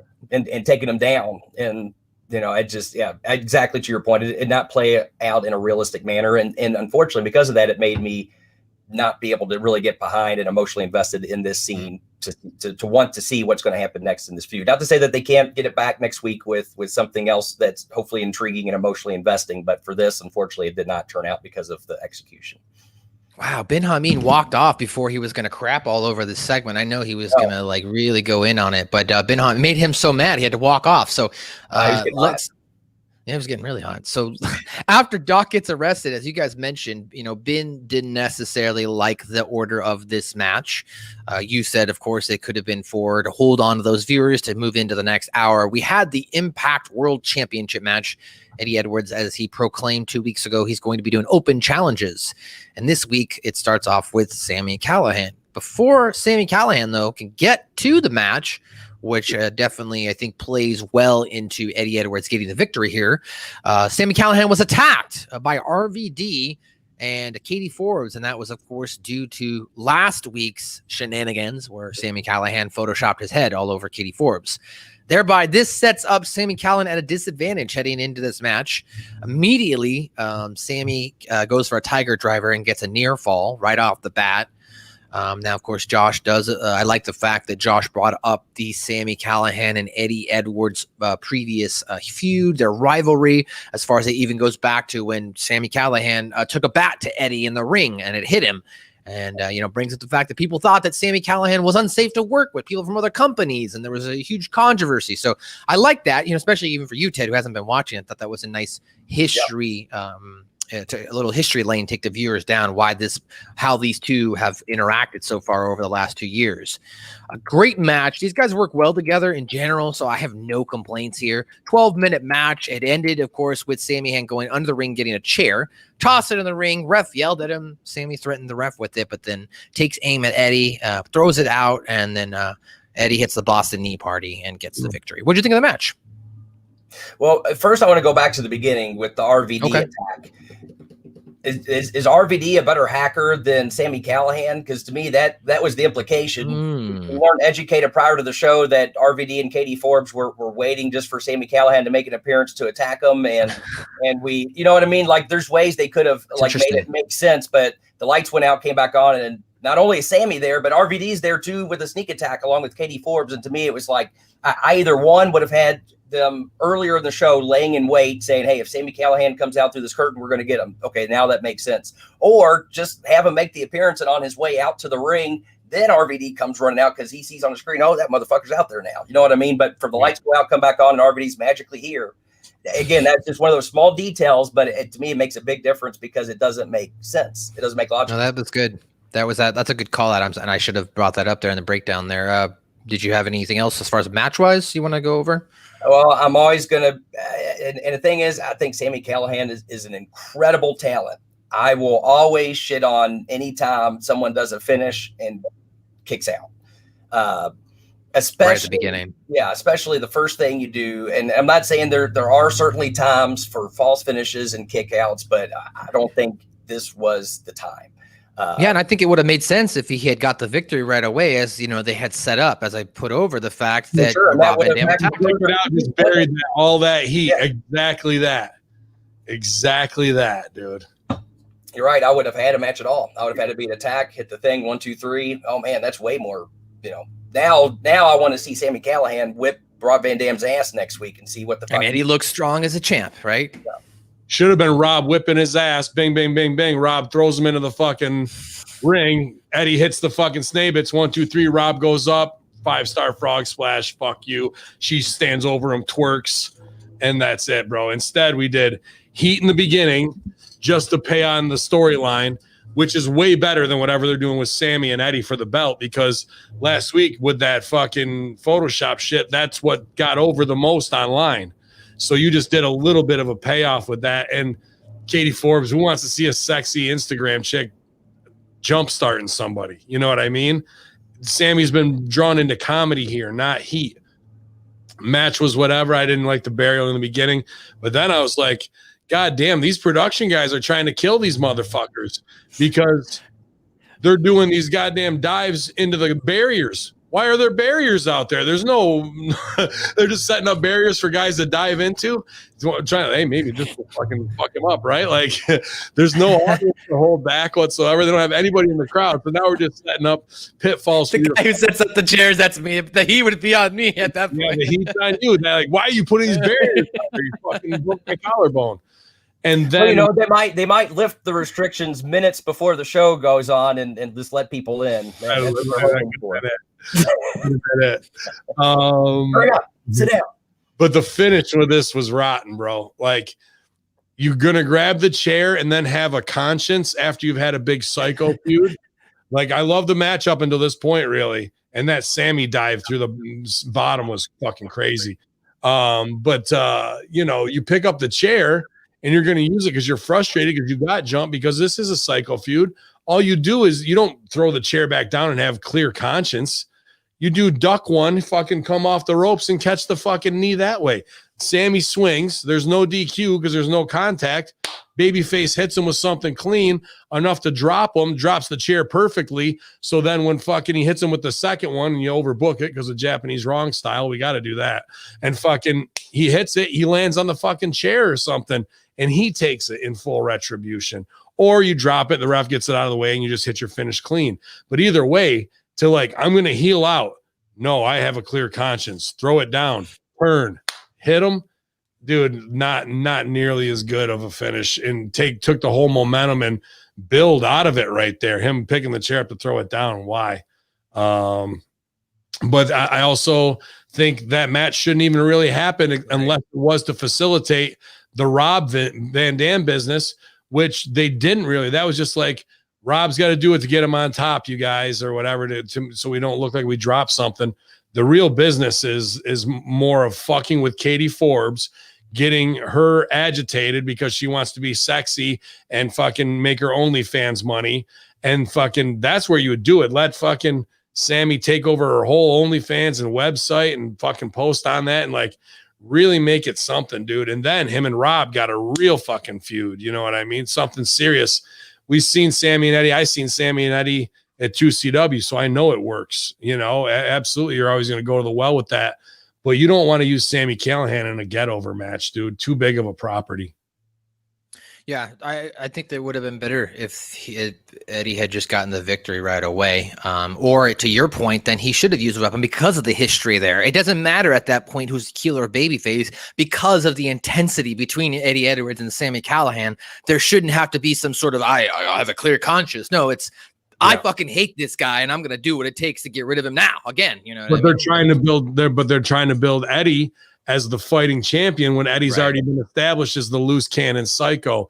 But now they're not playing that up at all. You know what I mean? Yeah, that is confusing. If Eddie was going to be loose cannon psycho, fucking, he might step up and say, "Hit me in the fucking head with the chair," and just take a chair shot. And the ref goes to DQ him. He goes, "No, fuck that." And then they do whatever going into the finish from there. But that's just some dumb bullshit. But here was the other thing. And I think Eddie's doing it as a rib or whatever. I don't know if you got a champion and he's supposed to fucking be the anti-hero or whatever. Eddie's got a strange look right now. Not a look that's going to sell or draw. And what did he have on last night? I don't know if this was a rib or not, or if he's just doing it to support his brothers, but he had ZNA on the back of his trunks. I think he was wearing DJ Z's shit last night. Huh. Did you see that? On the ass pocket? Yeah, because remember DJ Z was doing ZNA, and I saw it on the pocket. So I wonder if he's just ribbing and like taking gear out of guys' bags and going out and dressing however the fuck he wants to dress. Well, DJ Z is any WWE property now? I don't know. I thought he was in NXT. I thought he was in NXT. I saw ZNA on his, unless that's a brand that I don't know about. And even what Eddie was wearing, green shoes and it was really green. Slam digger pants and stuff, bro. Like, unless you're playing up the anti-hero that you're Raven and you're fucking alternative, but they're not. They're just billing them as a fighting champion. Not the best look for that right now. Before we get back to Wrestle House, Ben, we thought maybe the drunken driving scene might have irritated you so much you had to walk off. Totally. Well, Broster's coffee waits for no man in the fucking morning. So when it hits you, you got to fucking go. But yeah, dude, this was so bad of like, all right, we got the Good Brothers. They look fucking awesome. They come out. We get a setup where it's somebody broke in their car, not a DWI thing. Dude, they're right there. And then the sheriff walks into the scene. Like the cop is right there waiting for him. Like, holy shit, this was WWE level terrible, bro. Like as bad as Mandy Rose and fucking, what's her name was with the hair cutting. And then in comes everybody running from off scene. And then in comes the fucking interviewer. And then in comes Miz and Morrison. You're just like, God damn, this was bad. And then Austin Idols, what's his name? Ace Austin, all these fucking Austins and Aces. Ace Austin, the acting to follow that up was just woof, like, you know, on purpose bad almost. And I just couldn't believe this scene even came close to hitting on TV. Like the sheriffs are there. Like, forget how they walked in and this is a shit scene.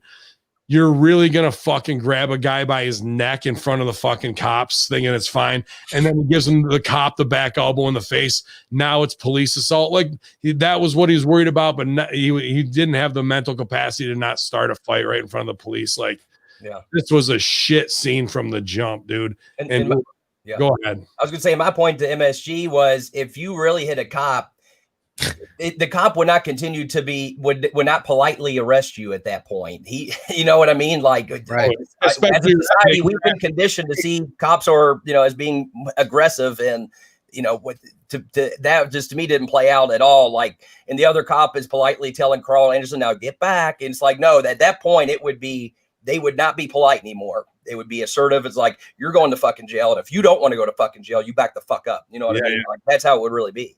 Yeah, drawing guns on him and shit. Like, let's heighten up the scene instead. Yeah, this wasn't even wrestle crap. This was just bad from the jump, bro. I said take it further. Have one of the cops put their knee or foot on the back of Carl Anderson's neck, right? I mean, that's relevant, right? Maybe I would have just tased the big man. To be honest with you, this never would have made TV. This never would have made TV if I was on staff there. This ruined everybody involved with it. Looked like a fucking idiot. Yeah, well, Nats, I just wanted to get your thoughts here. Let's transition from that back to Wrestle House, where Kylie asks John E. if he's okay. Bravo has a bag and wants to leave Wrestle House. Then Rosemary and Ty are both looking for Johnny. And then Steve plays kind of Marco Polo with some of the people in the house. They ask Kylie if she's seen Johnny E. after they find her. And Ty asks why, where is she? And then Kylie kind of admits, well, I kind of butted in. Rosemary accuses her of saying something to him. And then she mentions, she kind of mentioned trying to take hints to Johnny Bravo, and that makes Rosemary pissed. So we got match time now. We got Rosemary versus Kylie Ray at the Wrestle House. This is about a 5-minute match. Ultimately ends up with Kylie Ray getting the victory after Taya did a slow count. Yeah. What did you think of this bit? It was good, but it got me hot in a lot of spots because Kylie Ray definitely in ring shape. One of the most in ring shape women I've seen, man. She's working hard.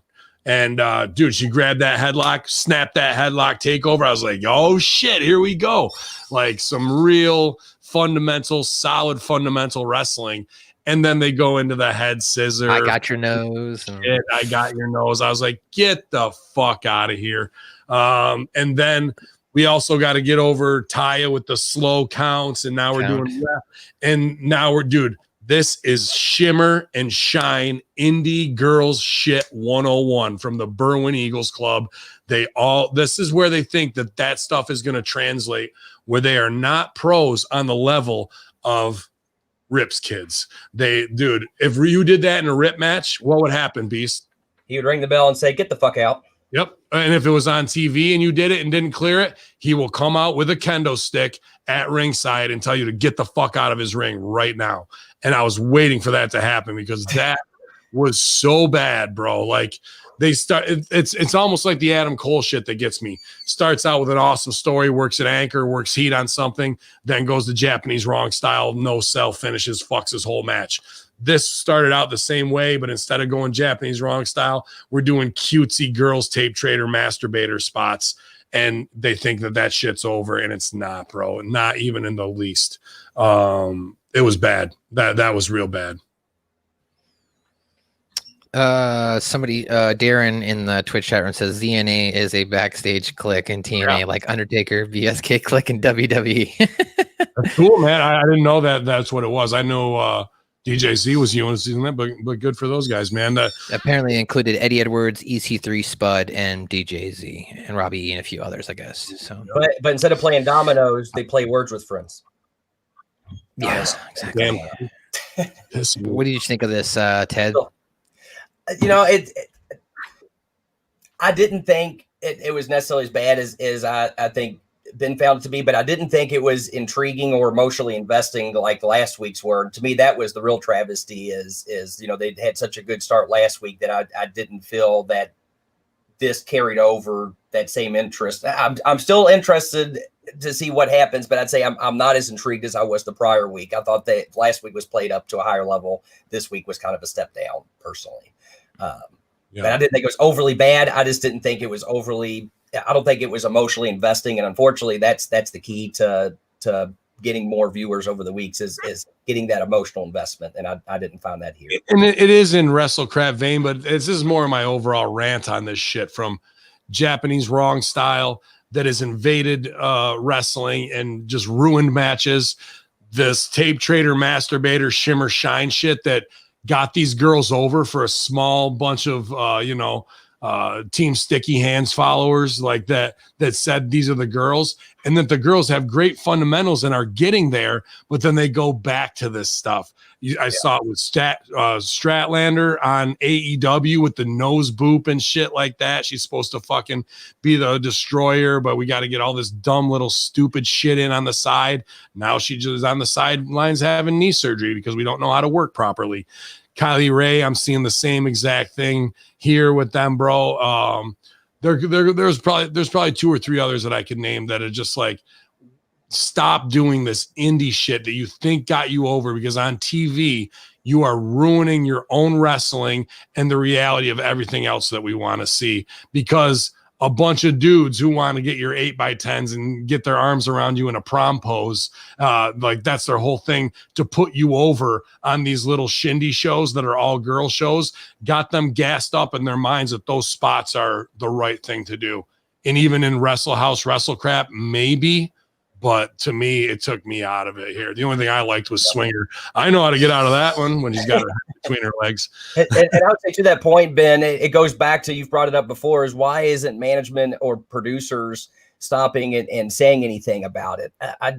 I see what you're saying, and as a performer, we should take more responsibility in having the self-efficacy to think about how people are seeing what we're doing. That being said, though, based on their previous experience, these girls have probably made a lot of money from people that have, paid for them to have these custom matches and do the Patreons and things. So it almost creates a false experience that, hey, you're making all this money and getting all this attention, therefore, to keep doing it, you're going to achieve a higher level of more people wanting to see that, when in actuality, that's a false narrative. But I can't necessarily fault the women for thinking that way, because it has allowed them to achieve the success they've achieved so far and allowed them the opportunities to get to this level. And that's almost like the head fuck. It's like you do a certain thing to get to here, but now you kind of got to change what you're actually doing, because that is not going to continue to sell to this audience. More and Dreamer need to tell them.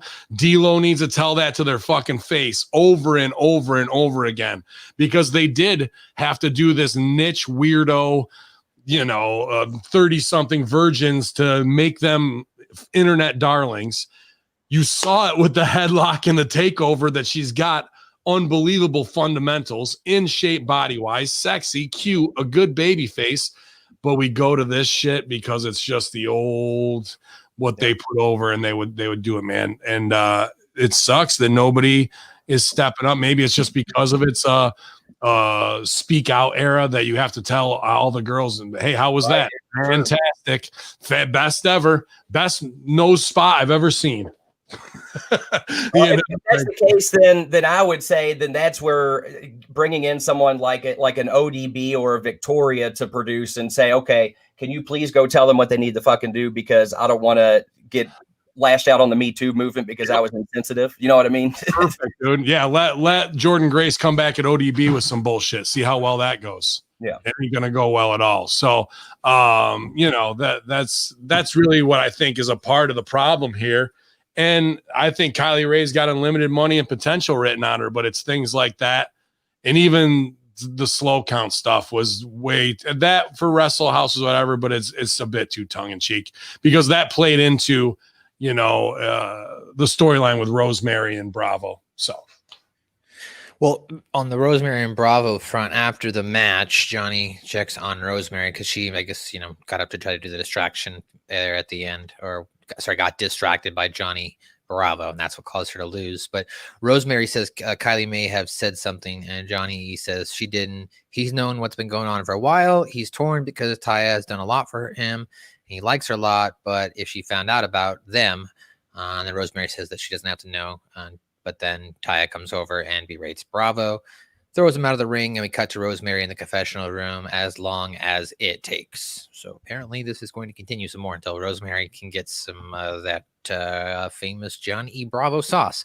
But after that, then we went backstage again to Carl Anderson. Now he's on the way. He's on the phone talking to Doc, saying, "Don't worry, I'm going to come down there. I'm going to get you out. No, Carl Anderson's got your back, blah, blah, blah." Then this leads to Madman Fulton and Ace Austin showing up and attacking him and leaving him laying. So a little bit of that divide and conquer there. And then we also got another vignette package with Hernandez wanting to pay Reno Scum to go get his money back, if you will. Anyway, do you guys want to break any of that down? Any of that interesting to you to talk about? After that first sketch, this was just follow up, and they're doing the "Where's my magic" thing, and stick, and he hits him in the stomach.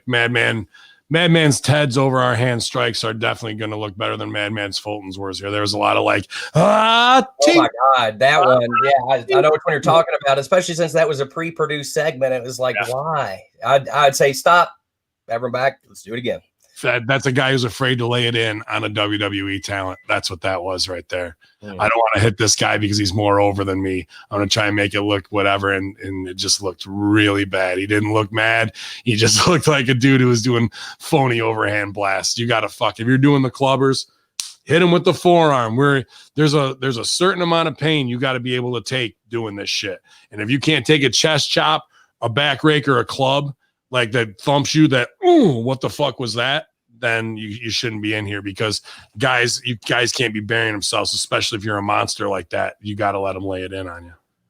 Yeah, agreed. All right, we go to the main event tag team match: Chris Bay and Rohit Raju versus TJP and Fallah Bahh. These two tag teams. Go ahead. Before you get going in this match, one thing I noticed, and I'm going to call it out because he's my co-host on the Barn Burner show. We saw earlier on this show referee Daniel Spencer get knocked out cold in the first match. Why the fuck is he still out here refereeing? If you're out cold, you at least to some degree had some sort of concussion, and you will not be, from an athletic standpoint, should not be allowed to do anything until you clear an impact testing, which would be at least for a week. So that was already one thing that just stood out to me right away. And I know I'm biased because I know the guy, but I was thinking, hold on a second, he was knocked out in the first match. Why is he already back? Well, really, the heat's on you. He's your co-host, so the heat's on you. It's not on anybody else. That's my fault. It's all your fault. Your goddamn fault. See how quick we passed over there, and he just took it. Pass quick around here. Yeah, well, I saw the same thing. I was like, well, what does that mean? MSG, homework time. What does that mean if we saw that? It means one of two things. It means either one, a match was shot different timing, or out of order, and they're just putting stuff together. No, the show doesn't have continuity from front to back, and they're clipping things together. Or an agent, producer, or whatever, isn't doing their job to the highest thing. Or no one's you got knocked out earlier, and you can't be doing this shit. And heat's on him too. If it was a show that's linear, he should be saying, "I got knocked out first." That's true. And that's where I don't know. I haven't talked to him. I will ask him though. But you're absolutely right. He should have gone and said, "Hey, just so you know, I got knocked out earlier in the show. Does it make sense for me to keep reffing?" And that's where a manager producer would say, "Oh, you're right. Absolutely. Yeah. Let's switch that out." You know what I mean? Mm-hmm.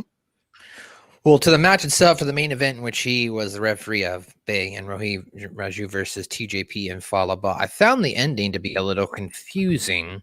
Not saying I don't think that TJP and Fallah Bahh should have won. I think that they should have. I think Rohit should have been the one that tapped out, not Chris Bay. But what do you think, Ben? Yeah, it should have been. The story is that, to build towards TJP versus Bay. So why would you pay off Bay tapping out in the fact that you can have a heel heating on another heel that Rohit cost him? Then you could have Bay versus Rohit in a heel thing. TJ and him and Fallah come out and just do something cute that costs fucking Bay again from Rohit rolling him up. Doesn't mean anything except to piss off Bay. As we build toward TJP, now Bay's been outsmarted and laughed at by the baby faces, and he can get his heel heat back, retain the title, and go over on TJP there. But we have a tag match that is resulting in a singles push, and we have a singles finish in a tap out.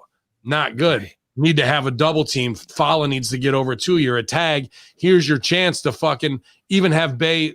Forget about what I just said. Bay fucks off and leaves Rohit Raju to the Wolves so they can hit their big snabits on them and fucking be posing down. And Bay's like, I got out clean and clear. Instead, they bury the fucking heel. They give you a weird finish that ends in a singles push when we're trying to get this tag team of the Filipino guys over. And we don't use our tag team specialty or our big man, who's fucking 4 times as big as everybody else in the ring, to really squash somebody and make a statement. I had a real problem with this finish because nobody got over in this right here, dude. Right. And I like all these fucking guys. These are the dudes on your roster who have the most potential at the lowest cost, booking wise, of paying them to give you the most match and the most bang for your buck and look different. And to not get them all over when we could have gotten them all over is very fucked up to me, dude. Like, I don't know how that's confusing, because I got so much respect for Dreamer, D-Lo, and all these dudes back there, and I don't know how a finish like that, and even the guys in the match aren't going, whoa, time out, we can do this where we all get over, but I think they're so happy to have a job and impressionable that they're not going to rock the boat. And if something's wrong, like, first of all, goddamn Jimmy Jacobs and his beautiful hair. I'll tell you that right now. I'm tired of seeing Jimmy Jacobs' sexy hair on TV because I go balder and balder. But I'll say, even though he's on WWE writing staff, I'm not trying to pin this on him, but I'm trying to think where the holes are. Does a Jimmy Jacobs, who has only done a gimmick, I'm connected through Kong and all that shit, as a management, or, that he can wrestle, does he really know how to book finishes the best way to get guys over? Maybe he does, and I don't know that, but I'm just trying to think of, I've been had my ass chewed up by Dreamer, so I know that he fucking knows about how this shit should go. Is this an agent who doesn't know how to get all 4 of these guys over? Because Jimmy Jacobs never really been in that spot to be the top guys of getting over. He's a character guy, the androgynous Adrian Adonis thing, and it might not play that. Like I say, I'm not trying to put. I was going to say, but I'd say I haven't necessarily been in that spot either. But I still feel like this match could have easily been laid out to where everyone could have gotten over, and that's the shame of it all. And that's where, again, I don't understand. Like, to me, it's okay. I'm just cheating on him because of his hair. That's really and the thing is that they've, over the last couple of weeks, for the first time, I feel like we're getting character work out of TJB and Falaba, and actually being given reasons to care about them as characters. Okay, now I want to see, now that we're seeing them gel as characters, now we go back to them wrestling. Now I want to see them as a tag team, but they work the match like a series of singles matches rather than as a tag team. And it's like, how easy would it have been to have TJP and Rohit start the match, Falaba and TJP hit a bunch of quick tags and double teams. Rohit finally has to fuck off to Chris Bay. Chris Bay takes control because he's the heel we're putting over, tags back out to Rohit. Okay, now it's me and you try to do something. Their double team gets fucked up, back to Falaba and TJP kicking Rohit's ass. Finally something happens where Chris Bay has to interfere. They get some heat, go into a commercial, whatever, come back. Then you make the hot tag, and something happens to where miscommunication happens. Rohit gets killed by the TJP and Falaba, and Chris Bay walks out. Similar to what you had said. Yeah, it's like, how easy. And that's the thing I don't get. Like, if they just would have made it simpler, and that's one of those things where it's like, simpler sometimes is a lot better and more easily digestible, and they would have gotten all 4 of them over. And that's the shame of it. And I don't understand how that wasn't laid out in that manner. I don't understand. What kind of hair products do you think Jimmy Jacobs uses? Herbal essence. What do I have in the? I still have some nice. I think I'm just trying to think of all the nice. I had nice hair. I used to have nice hair. He's using straight up raw egg yolks, cracking them and slide them right through. Ramby's, do you remember when I used to have nice hair, when I had long hair? Yeah, I remember that. I know. And then once Los Locos started ripping my goddamn gimmick off, it started coming out in chunks. I was like, fuck. And then it just all started falling out. I miss my hair. Sorry, Ben. Thank God for beards. Mm-hmm. Beards. Well, then after this match, we got into a faux pas retirement angle. It was a little weird for me. Just a couple. I'm nitpicking here from continuity from the beginning of the show. You have Willie Mack, who said he was going to be there but he wasn't really there for his best friend there, was he, in this segment? So Rich Swan is in the ring. He gives a really good promo. I liked, I felt like it felt real. He talked about his recovery, having to come back, and then finally getting back in the ring. And then now Eric Young is taking him out. So he is being forced to retire. So I thought this was a really good promo. Then, like I said, I'm being nitpicky. He gets to the top of the ramp like he's giving his goodbye. And then Eric Young runs out, grabs the crutch, beats his leg over with it really quick, like a drive-by, crutch by, and then just takes off. So I liked that part. That was fine, but it was just like, where the fuck was Willie Mack? Why weren't you on the stage or watching out for your boy? You said you were going to be there. He was watching a raindrop on the windowsill for like 25 minutes. He couldn't. Hello? Is it me you're looking for? Anyway. Yeah, dude. Like, if you're looking to Willie Mack to be the fucking savior in the scene, you might be better off not having him in there. This was very OVW, DCW to me, and I liked it.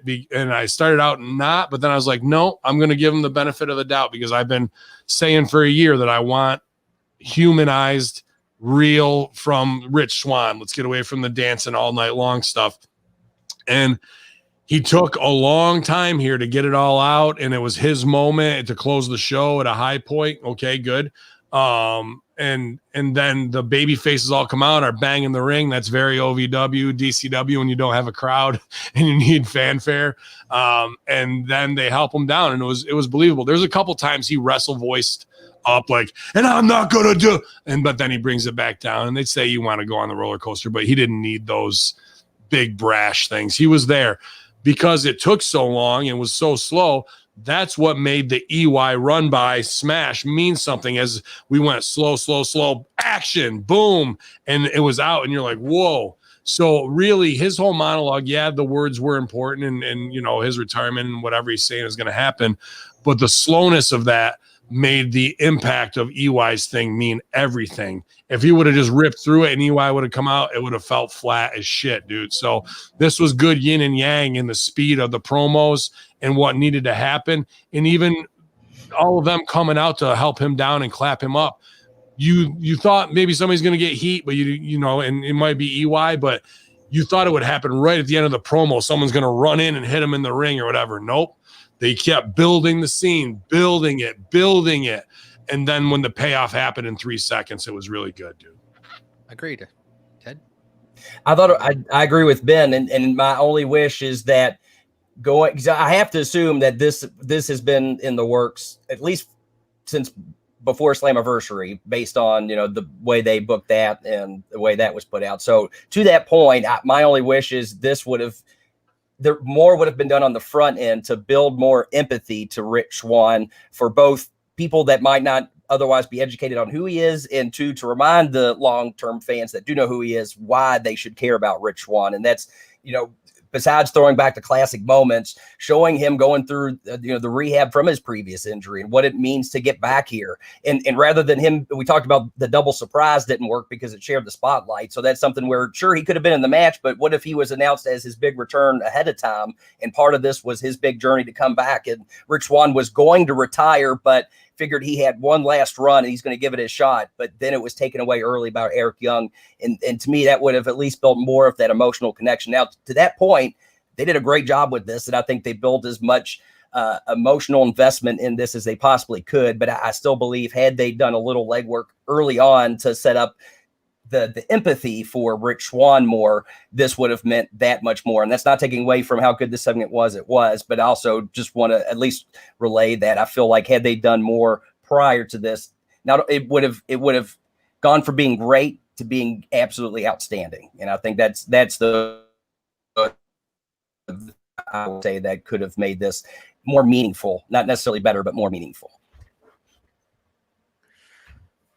I agree with all that, man, and how to ratchet it up and get the most out of Swan's return and whatnot, but they just didn't have it in the can, unfortunately. I mean, not that you couldn't shoot it fake afterwards, they definitely could have.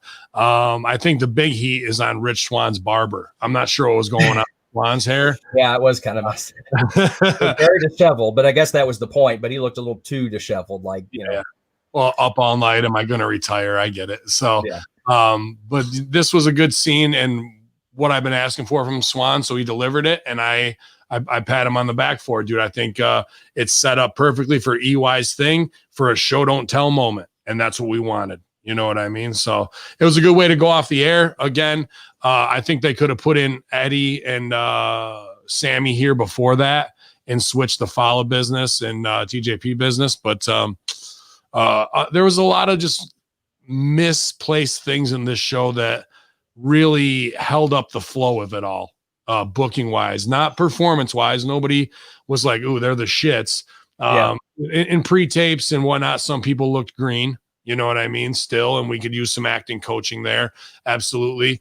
And then, like I say, we got to get away from Japanese wrong style in the shimmer shine spots, because they just don't transfer to TV and they're business exposing bad. I understand that that's what needs to be done for the underground to make your name in these weird little niche markets, but that doesn't mean it's over on TV. In fact, it makes you look like less of a professional when you finally get to TV and you go back to your old bag of tricks from the indies thinking that's going to work.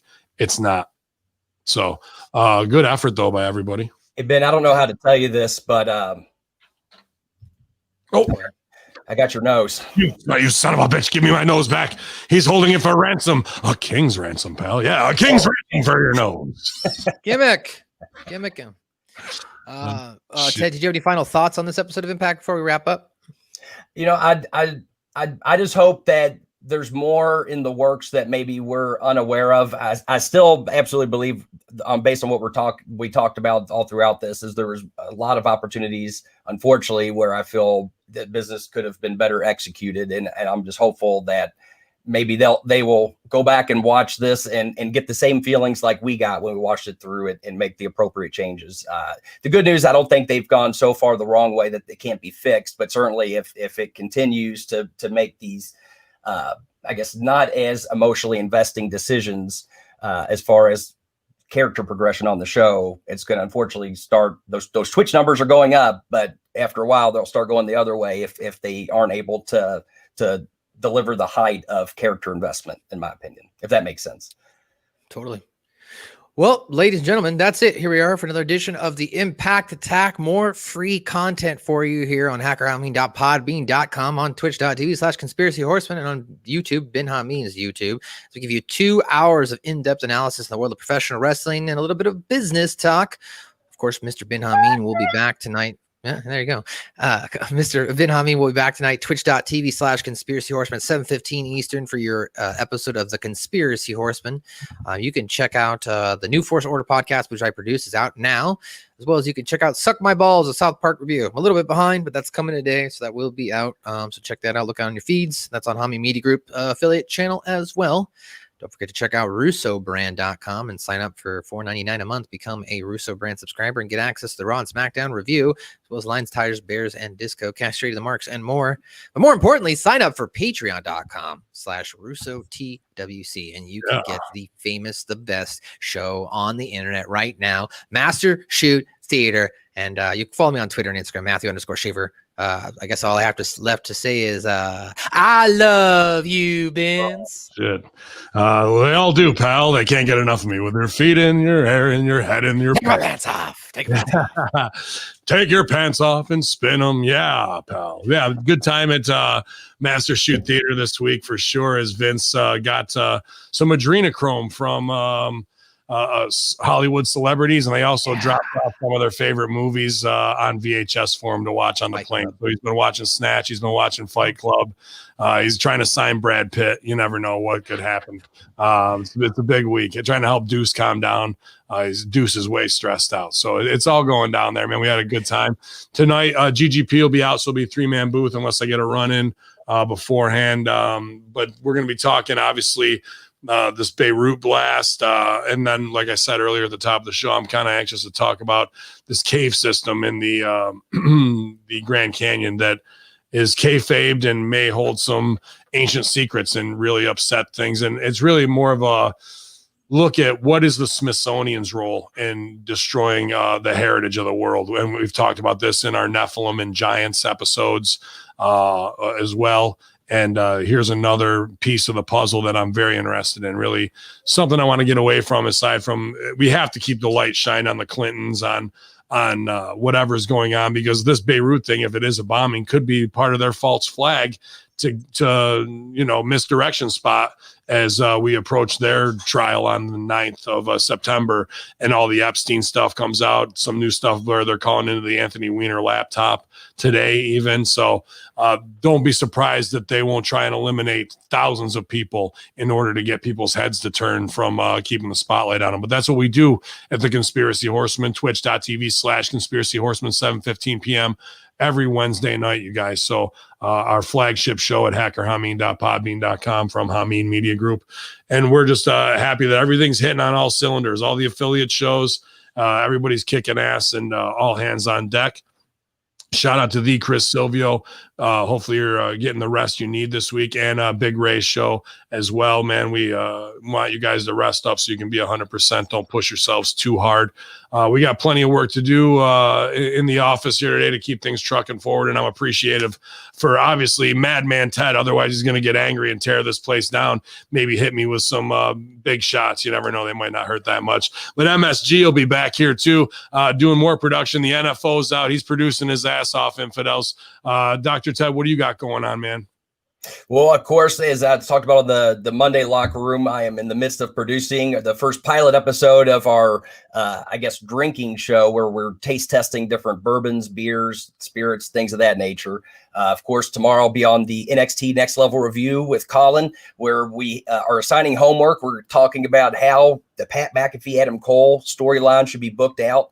And also, even though it's not NXT, I was asked as part of the show, I was challenged anyway to compare the differences between Warhorse versus Cody and Eddie Kingston versus Cody, and the nuances of why they were booked the ways they were booked. And so, as someone that hasn't seen a lot of AEW, I'm interested to take on that challenge, and we'll talk about that tomorrow on the NXT Next Level review. Good luck.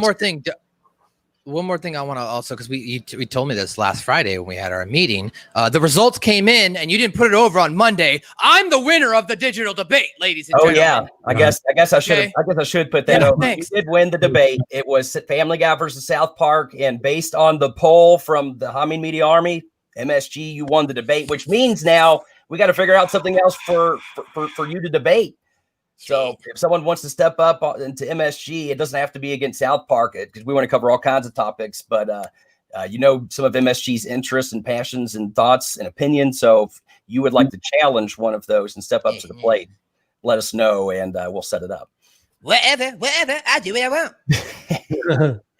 Awesome, man. Great stuff from everybody today. I know we can get hot and heated over some dumbass phony wrestling. So any of you stooges out there, don't take it personal, or take the advice and actually fucking apply it, because it's only going to make your show and your performers better. Everybody keep challenging yourself every day, whether it's physically with Stevie Richards Fitness. I know I'm trying to keep my diet in order this week as I keep pushing forward. So they think that Rich Swan's coming to that 2CW show. Little do they know that he was going to retire and get his goddamn leg broken. So it won't be all night for you, Swan. It's going to be Hacker Hamin, heels over strong all day long. There's going to be no 2CW reunion. Christmas is canceled. Your elections are canceled. Your freedoms are canceled. That's right, infidels. Even your change is canceled. And it's here at hackerhamin.podbean.com. Blow the roof off. Yalla.